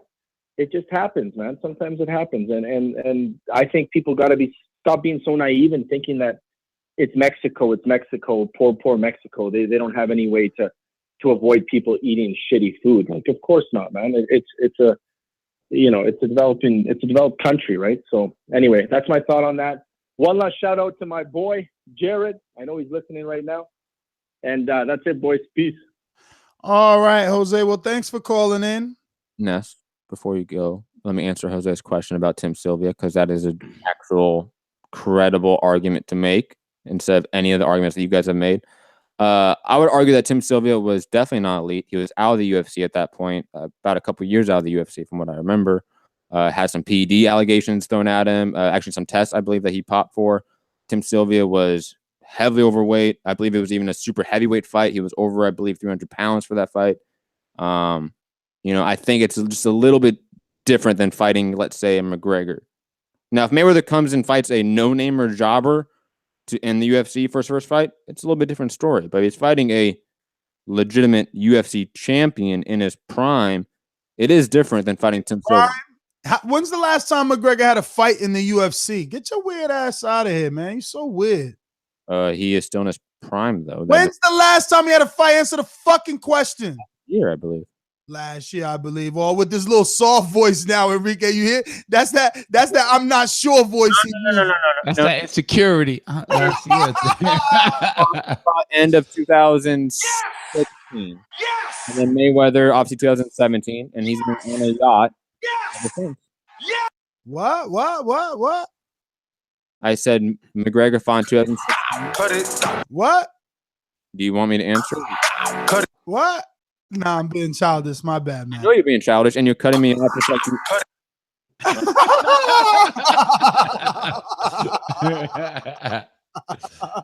Oh shit! Big Joe versus AJ for Gully. Shit. Yo, overtime straight up. So Ness, you don't want me to cut you off. No, Ness, hold on. No, Ness. I'm actually pissed off now. You don't want me to cut you off. You sound like a dad. Ness, you know they can't hear both of us at the same time. So let me talk, please. Oh, now you get how I feel when you cut me off, eh? Ness, you do that all the time too. Is that right? Yes. How about the dozens of times I was saying, Matt, you're cutting me off. Matt, you're cutting me off. Cut me off right there. You literally just cut me off right there. I am, because I'm talking and you expect me to stop, just like you expected Enrique to stop. Just like you expect me to stop. It's the same thing. Stop having this double standard. I know you want to get the joke off. I know this whole show you were trolling me. It's cool. But I know the listeners know that you were talking bullshit the entire show. Matt. Zero evidence. It's cool. I give a fuck. You may not give a fuck because you may not care, Ness, but I care about the product. I care about the brand. And this is kind of bullshit. What's bullshit? Did you believe McGregor would win and I believe he would win? No. I'm putting that to the side. I'm talking about the incestuous cutoff and how you get upset at me for cutting people off. That's just stupid. It's just ridiculous. But you were cutting clear double standard. You were cutting off excessively today, Matt. Yeah, because you made it a point. No, because it was an MMA topic and you got triggered. Just like most of my hosts, when they have a bad show, they get triggered. Had a bad show, Ness. Yes, you are the one that had a bad show. You were triggered and you knew, listen, you knew I was trolling you because you just said it. And you still allowed yourself all show to be triggered and upset, not only by me, but by every show. I was not upset the social show. I'm upset right now. Again, cutting me off. It's in your nature to cut up me. It's okay. Well, Ness, to be fair, I'm so used to being in studio now, so let's be fair about that. But your go-to excuse, I believe. Because it's true. Okay. You've been in studio quite a bit now. Okay. That happens. We can talk over each other in studio. We can't when we're not. And you shout out to Cut West, you weirdo. That was a good one. That's funny. That was good. Yes, Earthquake, Matt is triggered. It's very true. No, because again. Yes, because we touched on MMA. We should have never. No, we will no longer put MMA in this show because look what it does to poor me. Nothing to do with MMA. It has to do with that you call me out and make fun of me for 3 hours. About cutting people off. Make fun of me. All right, so bury it now. You do the same thing. It's ridiculous. You do to Enrique. You make fun of everyone, but you do the same thing. What do I do again? You clown people for, I don't know, cutting people off, being late to the show, etc., but you do all the same things. I thought that was part of the entertainment. It may be, but there is a point where it becomes excessive. Just like this guy says, hardcore boxing, Matt the Mad Cutter Offer. So it's not just me, Matt. The public narrative that I am the guy cutting people off because you say it every time I talk. Every time I talk, you say I'm cutting someone off. Every time. Well, we did speak about clenbuterol, and you didn't let me speak, and I was like, "Yo, the data is on the doses," and you're like, "Well, it's one doctor's opinion," and I was like, "Yo, the data on the dose," and you just kept going. You have facts. Okay, sorry, I don't mean to interrupt you. I'm sorry. See how I paused and fell back, and I opened up for you. Pause. You want to digress back to clenbuterol? We can talk about it more. I'm done. No, we trying to do overtime. You got us wasting time. This is a free edition of overtime, people. No, this was not overtime, people. This was Matt's time. It's been my show. Matt was the main event. Hell yeah. The Matt voice today. It was the Matt voice. Hey, better than louder voice. Dropping that beat. I hear you. I'm Dante Wilder, bomb, Alabama power, baby. WBC heavyweight champ of the world. How many times you play that a day, Ness? Hear all of that shit. Started off sound when he said bomb, it sounded like Wilder. Cause he got it down pack. He been studying. Yo, they say imitation is the best form of flattery. So Anthony Joshua doing what he gotta do. You know, that's all. Matt Hunter, please don't be mad at me. Yo, you heard Matt? Hey, yo, once I heard Matt voice, it reminded me of the hotel. Matt voice. Oh, yo, he started clapping. Enrique! Clap. Stop that. Did I clap? No, I did not clap. Yo, he had the cigarette in his mouth. He stood up like, no, fuck that. I am mad. You When can't was that? disrespect me.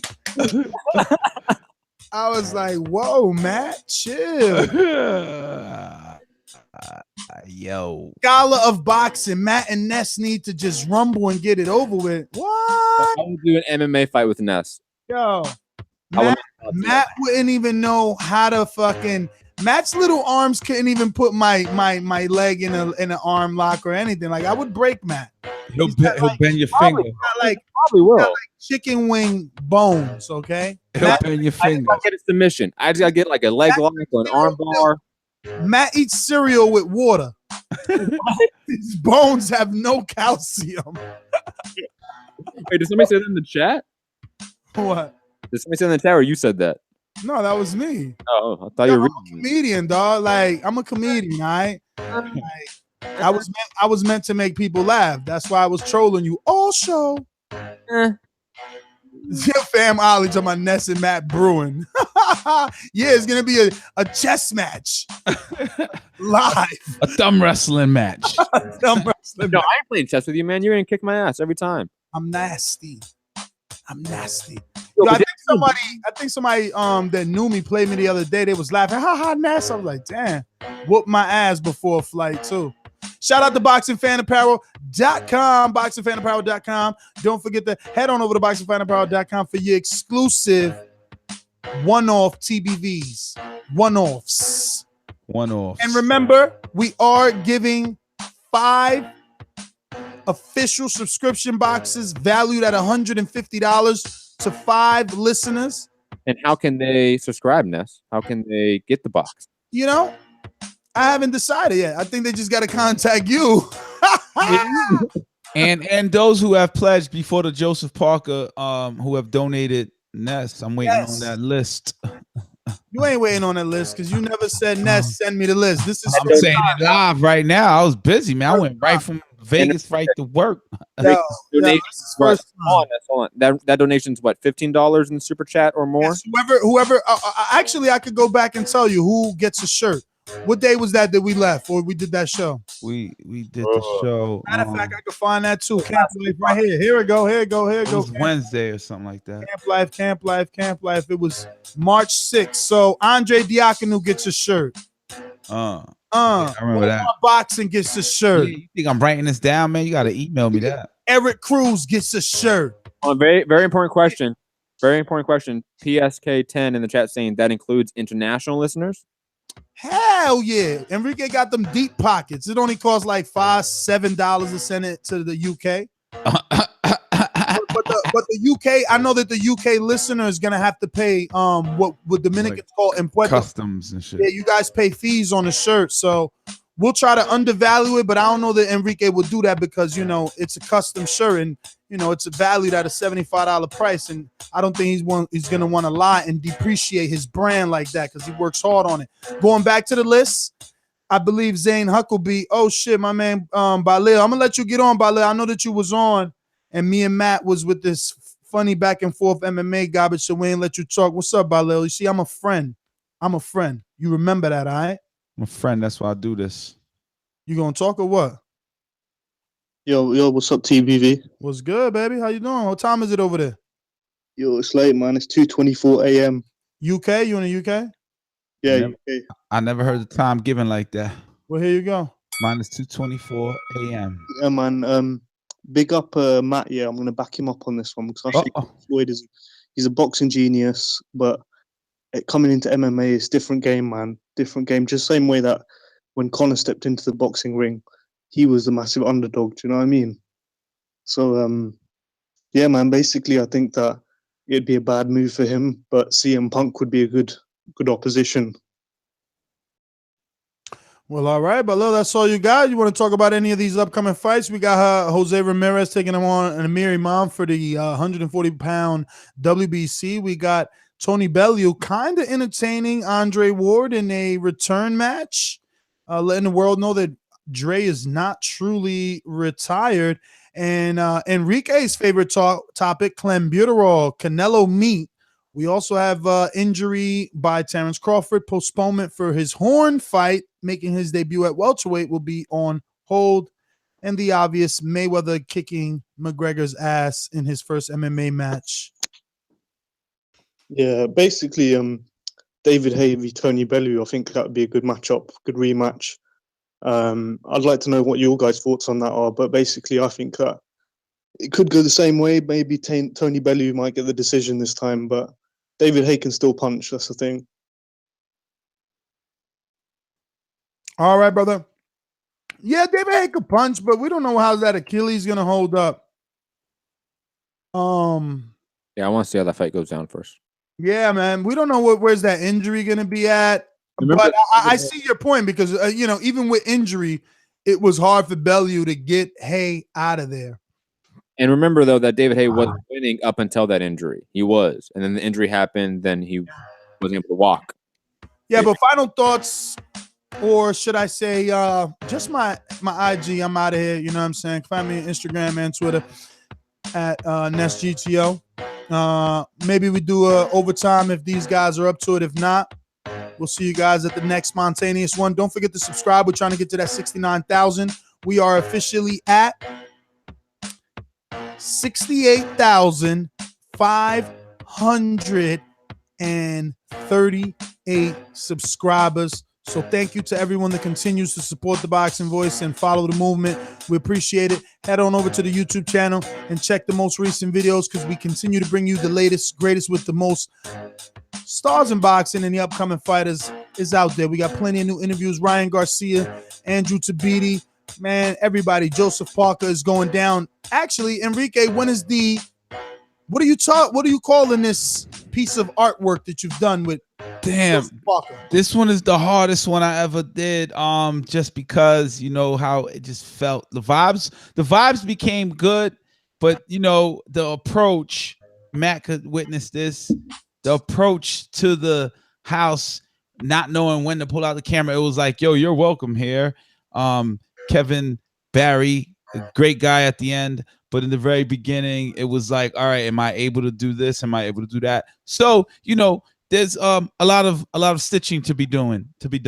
And Monday, I have something for you. Is he somehow making some excuses? Did you not listen to him? Because I know you kind of cut him off at the end there, Ness, like you do to everyone. I said Monday, I have something for everybody. Exactly. So we have a date. Monday. Yeah, Monday is when the Camp Life Joseph Parker documentary project, whatever. Right.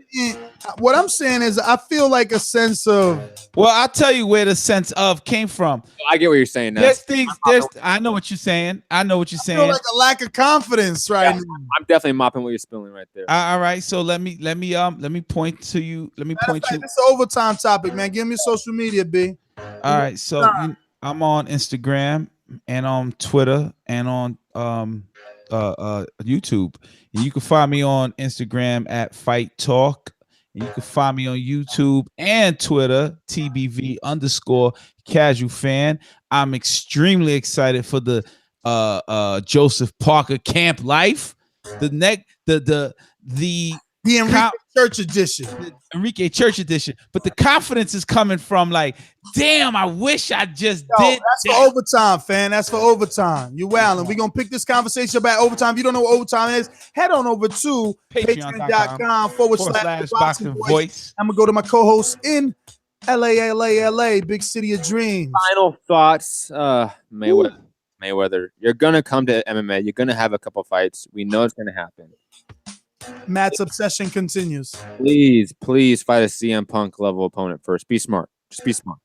Don't go for that quick money, that big money with McGregor first. Do it smart. Do it smart. You may actually like do well in the fight and still lose, almost like McGregor did. Matt, did you forget he invented the stretch out deal? Remember when he did the Showtime deal? He got a couple of good, easy, big paydays and 2 hard fights, Canelo and Pacquiao. Stop it. He knows what he's on record. I'm on record for the show numerous times. I know you haven't been really listening carefully, but numerous times I've said he's going to fight CM Punk. That's probably going to be the fight that we're going to get. Nah, he ain't going to fight CM Punk. You just a punk. Mayweather's going to fight you for not believing he could win. Let's go. Oh, anyways, digressing. You ain't even allowed in the TMT gym no more. I know they're not letting you in. Final thoughts off. Come on, guys. You're cutting me off, Ness. You're cutting me off. What are you doing here? I just turned the music off so people can hear you better. Thank you. Oh, get the fuck out of here. But Terence Crawford, Jeff Horn, it's going to be rescheduled for May 19th. Interesting, though, because that's the same date as Keith Thurman's comeback fight. So we're going to have a head-to-head ratings war between Keith Thurman and Terence Crawford and Jeff Horn. That, to me, is an interesting storyline. Canelo, Triple G, who gives a fuck? I'm sorry. I know that might be a very controversial opinion. Let them all juice. Give every top 10 fighter tons of PEDs in the equal amount and make it fair. I'm down with that. So ignorant. Yeah, sure, whatever. Let's spill into overtime. Yeah. Matt Tips on you can find me Mixed Combat News on Twitter, Mount Hunter TBV on Instagram. My MMA podcast, Mixed Combat Radios on Patreon, SoundCloud, YouTube, iTunes, etc. Ness, keep hating. BoxingFanApparel.com, BoxingFanApparel.com, BoxingFanApparel.com. Yo, Matt, if you ain't got no haters, you ain't popping.